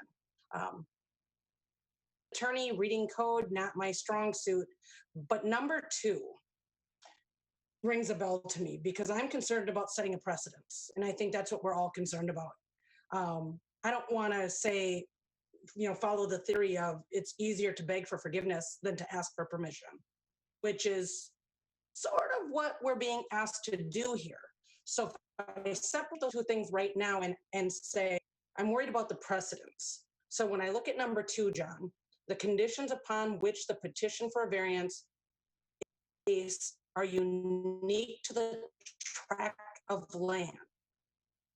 I see the tract of land, that makes me say that's a unique feature because there isn't a property to the side of a owned by the association. So right there, I'm feeling like this is a unique situation. Would mean we're not saying you can build a deck that close to your neighbor. So when this comes to us 1 month from now, 6 months from now, whatever, and someone wants to do this, but it's encroaching on their neighbor's home, that to me is a difference. And that gives us the reason for being able to say no to another person asking for this variance. That being said, if we're to approve the variance, what are our rules regarding code enforcement for somebody who pulled a permit, got denied, and then went on with construction anyway? What happens under that category? I feel like we need to be dealing, is that something that the council deals with, or is that something that city staff deals with? I feel like I'm being asked to pull the cart before the horse right now. And should we be addressing the fact that they did not follow what they were instructed to do? And council member, I can address the building permit, the construction of the deck without a permit.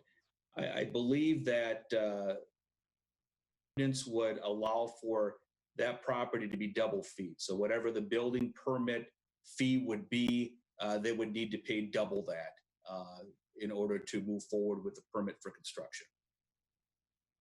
Have any precedences here, John, that of people who have got partway through a project and then were told to stop, hadn't pulled their permit? Has this happened? What have we been doing?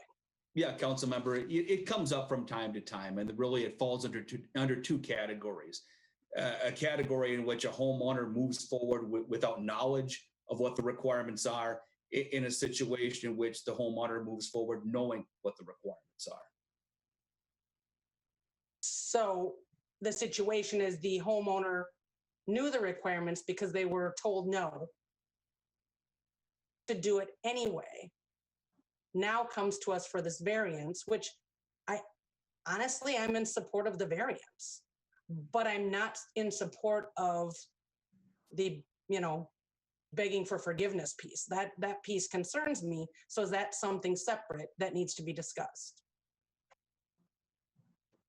The construction of the deck without the permit would be addressed through our building permit process. There's a double fee process there. If we were to approve the variance,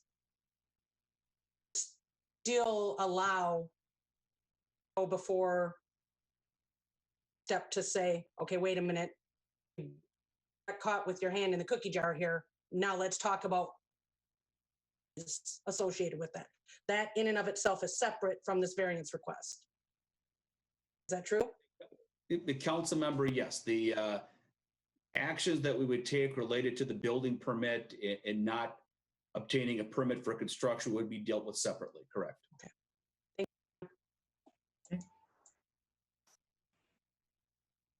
Discussion, council members, otherwise Mr. Martin is on speak. You okay, or do you're? I'd like to hear what the homeowner has to say, Your Honor, yes. Mr. Martin, if you're on, there you go. You can unmute yourself, Ian. All right, there we go. I'm not gonna, belabor what was already said. I agree with everything. I think there are multiple facets present here that got us to where we are. You know, do I regret what I did? Absolutely. I didn't follow the process, and that is self-created. I will take what comes from that and own it. Building a new home is an expensive venture. I pulled our building permit, and one of the questions that came up was who actually pulled the permit. Our general contractor was the actual applicant, with us being listed as the homeowner. The site plan review and the grading plan review was about a $1,400 to $1,500 fee comprised in that overall permit structure. And you know, we've discussed the level of importance that communication would have played way back then. No one would have been an issue. No doubt we would have reconfigured the patio door in our kitchen to be on the north side of the home. That egress window that's on the north side of the home currently for our basement bedroom, we could have placed onto the east side. You know, there certainly would have been some gives and takes in that process. That didn't occur. I think it's a learning process all around. I'm not here to hold court and point fingers. That's not going to get us anywhere closer to enjoying our property and moving on with things. So that's that piece. You know, the 7-foot wide deck. There again, that just wasn't brought up. Had that been brought up, as this is how close you are to this line, you know, that would have spurred that prior conversation of we gotta reconfigure things here with the house. So any questions for me, I'd be more than willing to answer. Your Honor, I have a question. Mr. Martin, the contract, you said the contractor pulled the permit? Correct. Applied for the permit? Mm-hmm. So did he indicate to you that it was denied? The permit was pulled for the construction of the home, not for the deck. After the home was constructed, had the initial conversation with Director Hinsman last fall about the construction of the deck. Back when the house was being constructed and when the initial site plans were reviewed and the grading plans were reviewed, we did not hear anything, as noted by Director Hinsman, that would have supported or negated the plans for the home. Did you hire a contractor to build this deck? Put it in yourself? Correct. Still go back to, I don't see any hardship here.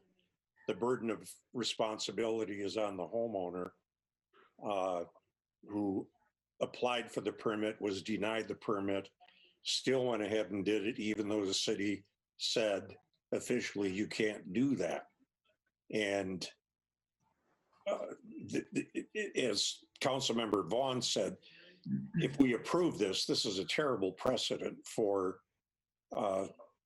other building projects that go on in the city. Go ahead and build it, go beyond what the, what is required of you, and then go and try and play on the sympathy of city council. I'm not in favor of having anything to do with that. And I understand that and can see that viewpoint. I guess the practical difficulty that I'm articulating that would present itself here that wouldn't set a precedent for future variances is that the plans that we submitted, that was the photo of our building plan that I emailed out earlier, that delineated an egress window pit on the north side of the home, egress window pit on the east side of the home. Egress window well pit on the east side of the home actually lies partially into the drainage and utility easement. So because of that, we had to get a license to encroach from the city that was recorded on the plot. The way that the house was approved to be built, with that basement bedroom egress window being on the north side of the property, no practical way for us to wrap the deck around that north side as city staff states we could. So there's no way we could legally build a deck over an egress window well on that north side. So our only real option is the deck where it currently sits. Well, I beg to differ with you. With my experience in contracting, it's very easy to build a deck over an egress window.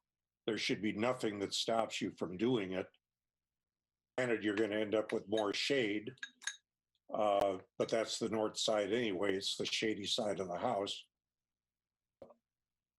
I can't believe that you cannot do some deck building on the north side. That just doesn't seem possible to say that you can't do it. I'm looking at your pictures here, the other laptop, and no, there would be nothing to stop that. Council member, it's a full basement house, so the deck would essentially be right on top of that egress window. There'd be no way for that person to, egress that bedroom in the case of an emergency. It's not a walkout. Well, I'm looking at the egress window that you have on the east side, and I'm assuming it's the same on the north side, because your basement doesn't go up or down in height. And there's plenty of room to tie your deck into the house.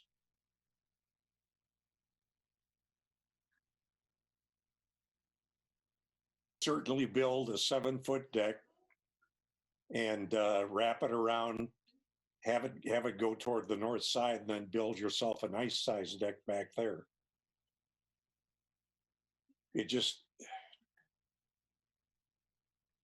you're trying to play on sympathies here, but there's no reason to get any sympathy. I just don't see it.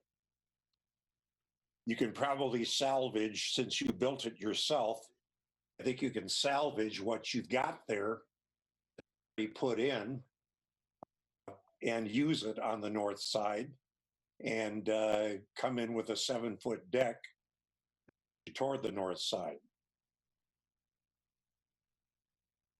Be done. And again, as Councilmember Vaughn brought up, we don't even know if this thing is to code. Okay. Whether you went down to frost footings, whether the joist hangers are appropriately applied to the house. Looks like they are attached to the house. We don't know what you've done here. 16 inches on center. Okay, Joe, we're moving off the boards, 24 inches, so forth. Your Honor. Councilmember Vaughn. Thank you, Your Honor. And I don't want to get in the middle of how a homeowner builds their deck. That's not what, I'm going to let them do it. I do have a question for the applicant. Ian, you just mentioned that the egress that is on the east side of your property, you already had to get some approval when you built the house to get that, because it's in the drainage easement at that time. Is that correct? I didn't get the approval, but it came forward to us from city staff. That goes back again, where I get concerned is it highlights to a homeowner, no matter who the homeowner is, there's an easement there. So be careful, because we had to get some easement in that area. It's going to throw a flag if I was building it, or anybody, to say, hey, there's an easement over here, so let's make sure we get the proper approvals to build something. I don't know if the double door was put in there from the start. But again, I I go back to staff. Staff's role is to give good advice if they spot something, but they had no idea at the time what size that deck was going to be. Footings are, how far out those are. That's where the comfort level where I would start to say, all right, if it was up to those footings, more acceptable would be, but it sounds like you've been through the process a few times. You want a 12 by 22, 12 by 24. You're just stuck on asking for the whole thing because that's how what you want. And you start building without getting approval. So I apologize, Ian. I get where you're coming from, but knowing your history, you know all about easements, you know all about variances. You've approved them for other people at other times. And that's where I get hung up a little bit on this is it's not a hardship and I don't want to set any precedents. Thank you. Liefeld? Thank you, Your Honor. Receiving, have spoke to a couple people that I'm being, I guess I'm concerned with in that area. John, are you able to tell us denied variances for similar requests for people to say put up retaining walls so that they can build deck, or patios off of their properties? Because if we were to put a retaining wall on that setback, that wouldn't be approved either. So are you familiar with any that we have denied? Council member, as far as similar variances that have been denied, I'm not aware of anything in this immediate vicinity. I mean, most of the variances that come before us are going to be in the older portion of town. They're going to be necessitated because things were built prior to zoning codes or without building permits. And we want to be able to work with the situation that we have there. That's where those practical difficulties oftentimes come up. When we're in a situation in which we have a fairly new subdivision and a fairly new house, to have a variance request come forward, that's pretty unusual. That being said, do we have any information, John, can you support that this particular house was built? Issue regarding the northwest corner, that it's already infringed on the setbacks of the side and rear northwest corner? Information that supports that? And council member, are you referring to the east side towards the pond or the other side of the property? The other side. Not the pond side, the other side? Right. Okay, I wasn't aware there. I'm pulling up the map as we speak here that there was issues along the west side of the property. My knowledge is that any encroachments were occurring on the east side. I'm looking at the north and the west side. Any issues? On the north and the west, council member, I'm not aware of any encroachments on the west side of the property. On the north side, I don't know if it was, I don't think it was an encroachment, but there was some grading occurred in that property that was addressed as part of the license to encroach, I believe. Looking at the exhibit from that, I believe there was, the exhibit mentioned some grading that occurred on there, but that's what I have. Thank you, John.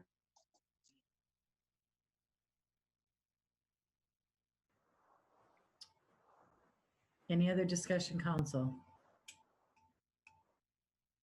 Your Honor, could I ask a question of Mr. Martin? Sure. Councilmember Lund?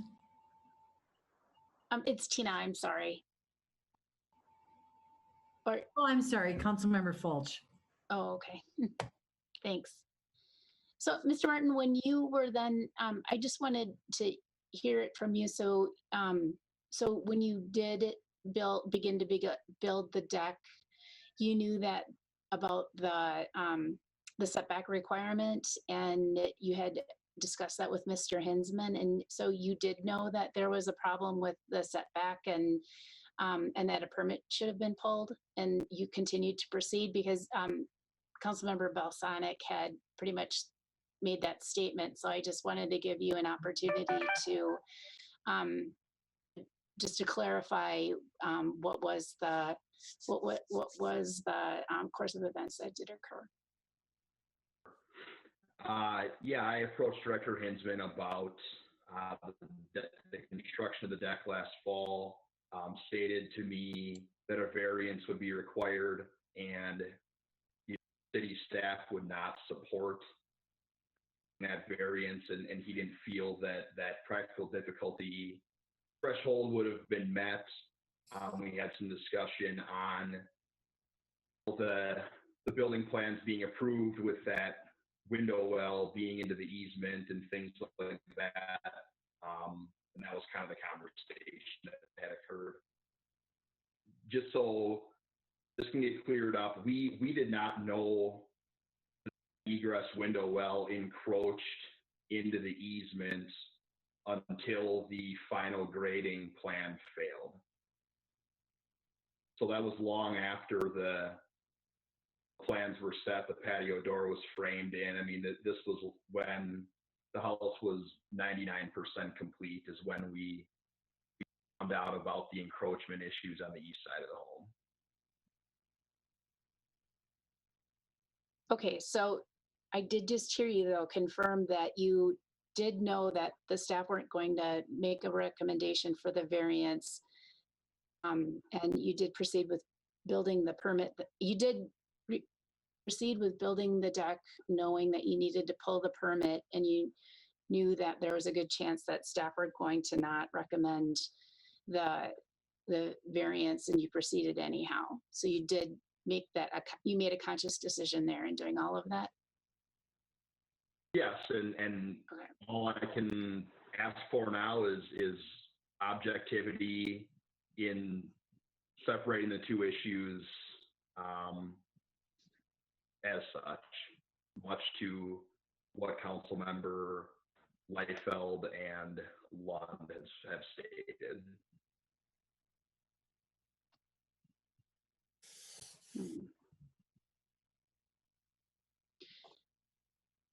Martin, I would just like to say, it's like, I do understand. I think that if you would have brought it forward to the council, that it would be maybe a different conversation that we would be having right now. But it does put us in a predicament. It's an ethical and moral predicament where you're asked. I was in support of allowing this variance originally because it didn't. I'm torn because part of it is that it doesn't seem that there is a high probability that a utility will be installed on the east side of your property, just looking at that there is that drainage area. It's a large drainage area. There's not a property owner. There's plenty of room for if something needed to be installed, for it to be installed just a couple feet, over from your deck. But I do have to say, I think it's impossible to separate the two issues. That you did knowingly move ahead and knowingly knew that you needed to have that permit. That does change the dynamic of the decision somewhat. And as much as I would like to be supportive of keeping the deck, it does give us a lot of pause as to in the future if we are if a similar situation comes up and someone has knowingly proceeded and gone against the recommendations of staff. I do think that puts us in a very odd position as council members. So I hope you understand that we're not trying to be unreasonable. And I know that you do have a lot of experience in these areas and understanding the approval of these kinds of, plans and permits and things of that nature. And so I think that you can understand where we're coming from in that perspective as well. Yeah, I definitely understand that. I guess the last bit I'm going to say here, and then, my piece will be done, is that as a resident, I touched on it before, we shelled out almost $1,500 for site plan review and grading review. I'm not an engineer. I'm not a building inspector. I don't know the ins and outs of things. I know building code. My deck is 12 on center and all these different things. I know that, but feel that due diligence was given to the site plans to knowingly allow egress window to be constructed in that easement area. What's done is done. Like I said, I don't want to sit here and hold court. I'm having a hard time with that was built there. Here's a license to encroach. That's not okay. That egress window well is a 4-foot retaining wall that goes into the ground. That's far more invasive if utilities were to ever be a possibility in that area than cement deck columns go. Balsonic touched on owners having feelings and whatnot in town. Certainly it isn't process envisioned when building a house. My wife and I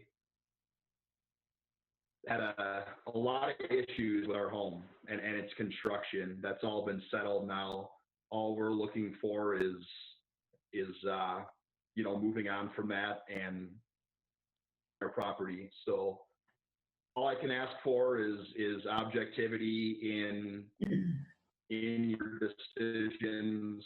I feel there's enough practical difficulties here that can be met as long as they're articulated clear enough.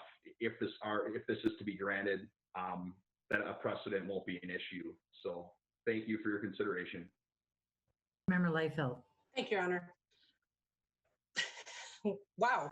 So again, I'm going to go back to the variance review. I do not agree with the way Mr. Martin did this. However, again, that's not what I'm being asked to look at tonight. I'm being asked to look at the facts in this review, plain and simple. I will again go back to number 2 and state that what I will do in the future as variances come to the council for us to review, it's going to be what is on each side of you. And correct, John, if something were to happen and we were need to go through this land, this 5-foot strip that we have next to this ponding basin,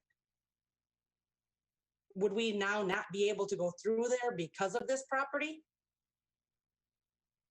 Council member, I think the utilization of the easements certainly made more difficult if a deck is over it. Now, granted, the deck's not at ground level; it's 4 to 5 feet above there, but that adds to the difficulty, and potentially the cost of trying to work within a confined space. Again, it's a hypothetical situation. We established the easements there for future use, and we don't know what that future use would be. The easement's part of it. The other part of it is why we establish setbacks on properties as well on that. So we're dealing with the easement, and then we're dealing with the property setback itself, that provision. Okay, so with everything that's being presented here, as far as I'm concerned, is completely off topic in regards to what I'm being asked tonight to look at.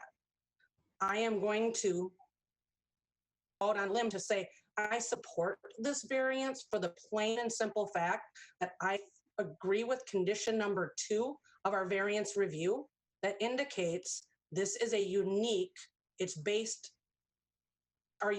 to the tract of land for which the variance is sought.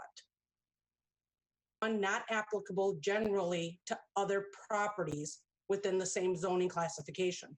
The only reason I'm going to vote yes to this variance is because he is not abutting up to somebody else's property.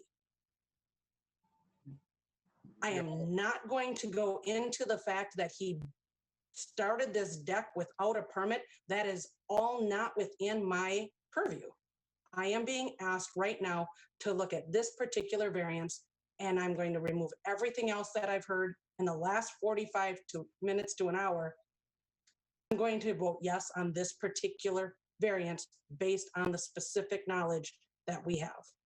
Thank you. And Your Honor, when Ian, it's appropriate, could I make some comments before any motions are made? And certainly after deliberation is fine here, but at some point in time, I'd like to make some comments. okay, Councilmember Bosanic. Well, I have a question for the city attorney. Does this require 6 out of 7 to approve the variance? If there was a motion to approve the variance, that would require 6 votes. If there is a motion to deny the variance request, that requires only a simple majority or 4 votes. Okay, thank you. Councilmember Liefeld, I really appreciate your articulate comments in terms of the separation of some of the things, and that is, certainly something to consider.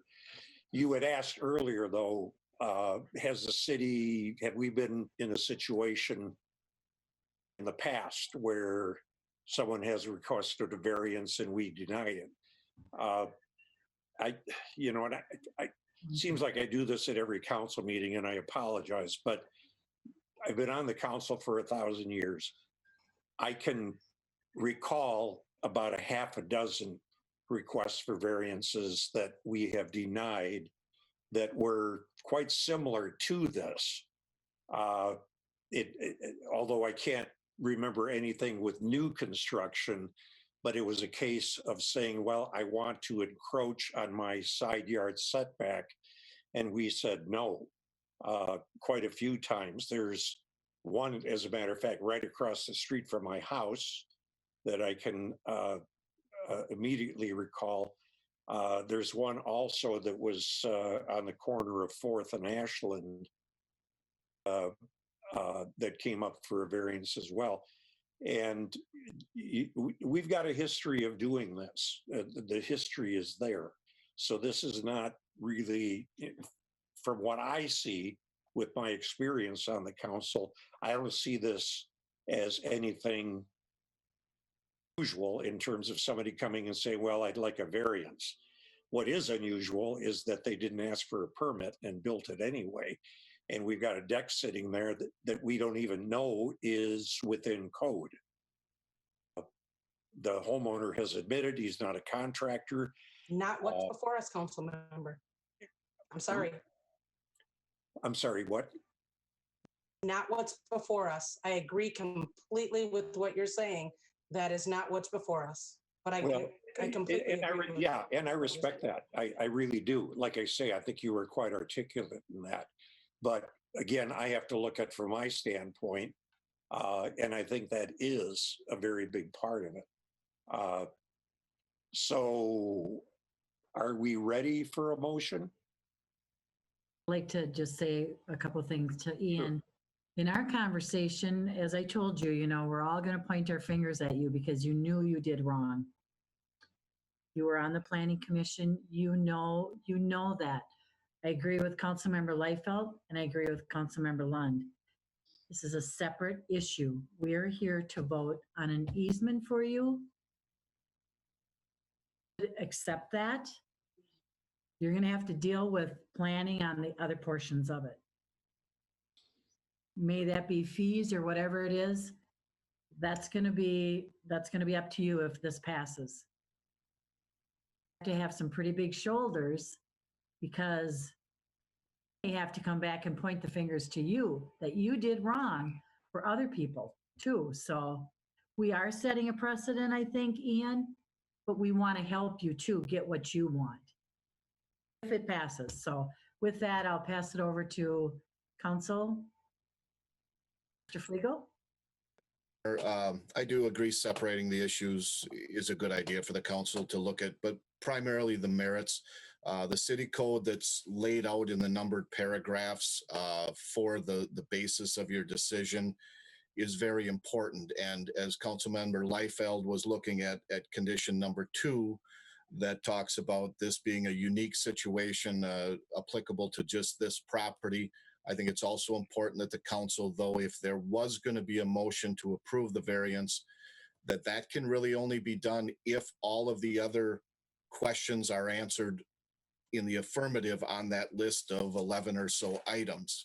So I would, on the number 2 point, I wanted to make this point that I don't think that this is a unique situation applicable to this property. I agree, and staff have talked about the fact that there is not an adjacent house right next door to this lot. And I think that's a compelling reason to think, well, maybe this isn't that big of a deal because it won't be prohibiting proper spacing with that other home.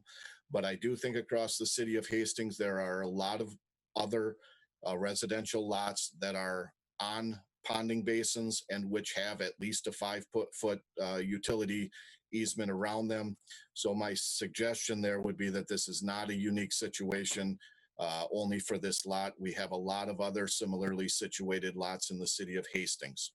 I would also suggest that if there is going to be a motion to allow the variance, that the moving party look very closely at what's identified as number 9 in the packet, that we call this concept of practical difficulties that's been alluded to. I would acknowledge that that's a difficult legal concept to understand.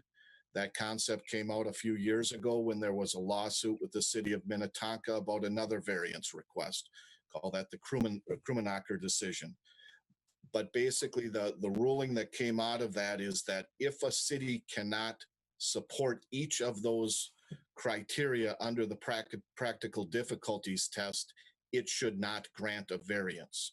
So if there is going to be a motion to grant a variance, I would ask that the moving party be able to substantiate each of those in number 9 very clearly, why there are practical difficulties attributable to this property, and that would form the basis of a resolution to approve the variance.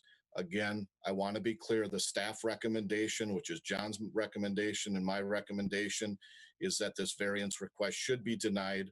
I think that is clearly the most appropriate legal decision to make, but I also understand there are other factors considered. So I just want to make that very clear, that in order for this not to get challenged on the other side, someone saying the council should not have granted this variance, then we would have to have a written resolution that meets all of those practical difficulty tests. And I don't know that I've heard what would be needed here to satisfy that. It's the council's control, and I acknowledge that. Also understand Mr. Martin's situation, but that's what would be needed in a motion to support a variance if that is going to be brought. Brenner. Councilmember Liefeld. Counselor Dan, Mr. Flegel. So my apologies. All 9 of these criteria must be met in order for us to approve a variance. If someone would have said that an hour ago. Discussions. So this isn't a one criteria. You have just said all 9 of these criteria must be able to be checked. Well, I'm going to look at the actual ordinance right now where the council memo came from. But this comes out of City Code section, I believe, 30.0. Bear with me, but that does provide a list of 15 criteria that should all be met and satisfied before the variance should be granted.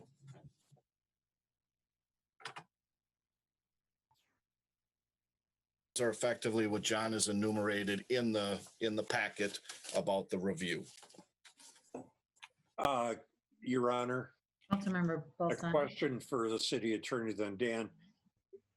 Okay, so there could be a motion that it would be to deny with a majority vote. That passed, then it's all done with. If it didn't pass, then we could, I assume, move on to a motion to accept the variance. If it did not get the 75% vote, is it therefore then over with? It's denied? I would encourage the council at that point in time to bring another motion to try to resolve it. If the council would fail to take any action, and 60 days goes by since the time of the application could be deemed approved and would be allowed with no effective action. So I would encourage the council to keep trying at it to either get a motion to approve or deny that does pass. And again, if there's a motion to deny, my proposal is that that motion would be based on the written resolution that's contained in the packet. If there is a motion to grant the variance request, then there should be very specifically articulated reasons for that that satisfy these requirements so that staff can prepare a written resolution and come back to the council with those findings for final adoption. Councilmember Vaughn. Thank you, Your Honor. This is exactly why I put the high value on variance. I'm going to make a motion to deny of the variance for Martin at 1770 Greystone Road due to the items that are in the packet of the resolution for this item. And I'll second that. Any other council discussion?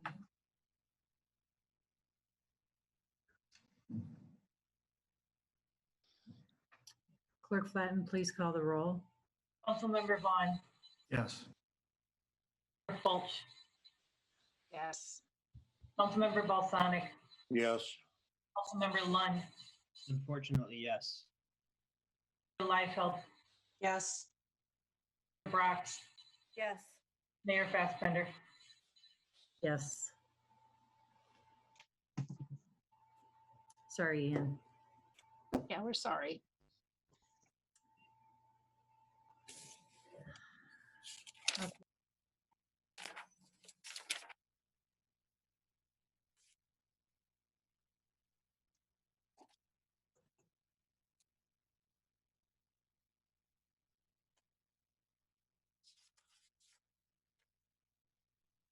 Mute again. Your Honor. You? Sorry. Motion prevailed if you didn't hear me before. Sorry. Allocation of business park land sales to COVID-19 economic assistance. For this item, we have introduction by Community Development Director John Hinsman. Thank you, Mayor and City Council members. The request before you tonight is to allocate net sale proceeds from the sale of our Hastings Business Park land to the HEDRA Authority's COVID-19 economic recovery. A simple majority is necessary for this action. So as you know, in response to the COVID-19 pandemic, HEDRA, at the direction of council, has reallocated $320,000 of current budget proceeds towards local economic development assistance. We recognize that $320,000 may not be sufficient. We're working actively to determine where those fundings would be most effective. We understand that there are other programs that are out there through the state and federal level. We want to be able to fill the gaps within there and are actively seeking ways in which to answer those questions. But we had the question before HEDRA at our last meeting as to when we established this fund, if we should use net sale proceeds from industrial parkland to add to that. And so that recommendation is coming forward from HEDRA for your consideration tonight. So what does that mean for us? Right now, we've got 60 acres of land within the industrial park. The land value itself is about $67,000 an acre, $1.54 a square foot. That's the market rate for the property. The reality is, in most circumstances, there is a reduction of that land price under our Land for a Dollar program, that if certain improvements or jobs are created, a discount is added in. Immediately, we had a sale of about $38,000 for the mini storage site.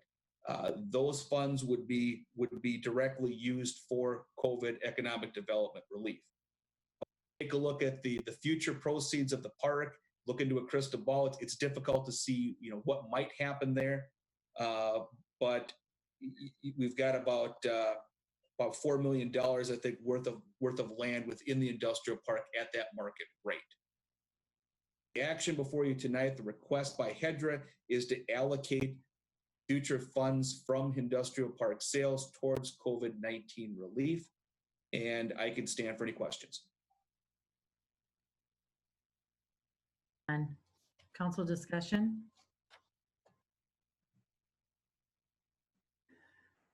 No council discussion?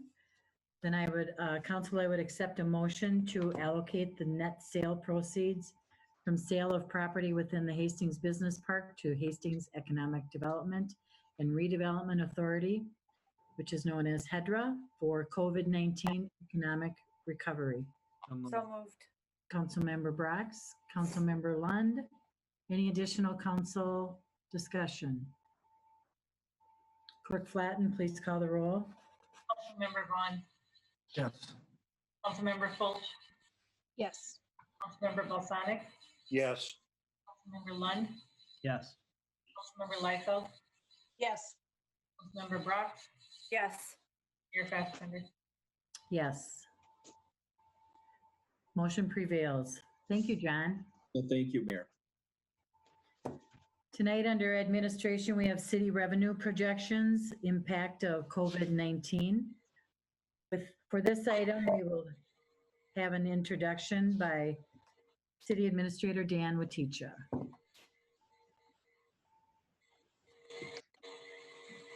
You guys see the screen? No. We do not. No. John, what am I doing wrong? You're on mute, John.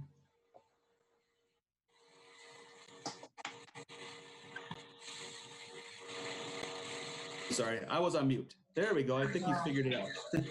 There you go. Thank you. Although I've lost it. So I hope you're seeing what I'm seeing. It's the presentation on revenues. It is correct. Want to point out a couple of things. One, this really is an introduction about some finances. We're looking just at revenues, not really talking about spending or service levels, not talking about bonding and debt tonight. Also want to point out that this is a discussion item. It is not an action item this evening. A quick overview of what we're going to have here, a little bit on potential recovery scenarios for the economy, a little bit about short-term cash flow, revenue losses, and then also some implications, why this is important. In terms of recovery scenarios, our finance manager, Melanie Lammers, will want to emphasize there are many unknowns. And really at this point, we can certainly recognize that there's an awful impact on our economy, nationally and locally. But exactly what all that's going to mean and how we come out of this is going to be dependent on a number of things, whether it's tax base and real wages, employment levels. The state budget is going to be a major piece on affecting our local budget. When we're able to return to work, consumer confidence levels, potentially business changes or businesses closing due to the pandemic. And where this is important is depending on how the economy recovers has certain implications for what solutions or how we respond to dealing with that. You can see it a little bit with the next slide. This is from the Government Finance Officers Association. If you look on, say, the right side, B, it's fairly quick. We just have to bridge however long that might be. It's very different than the graph below it, that L, where it's taking years.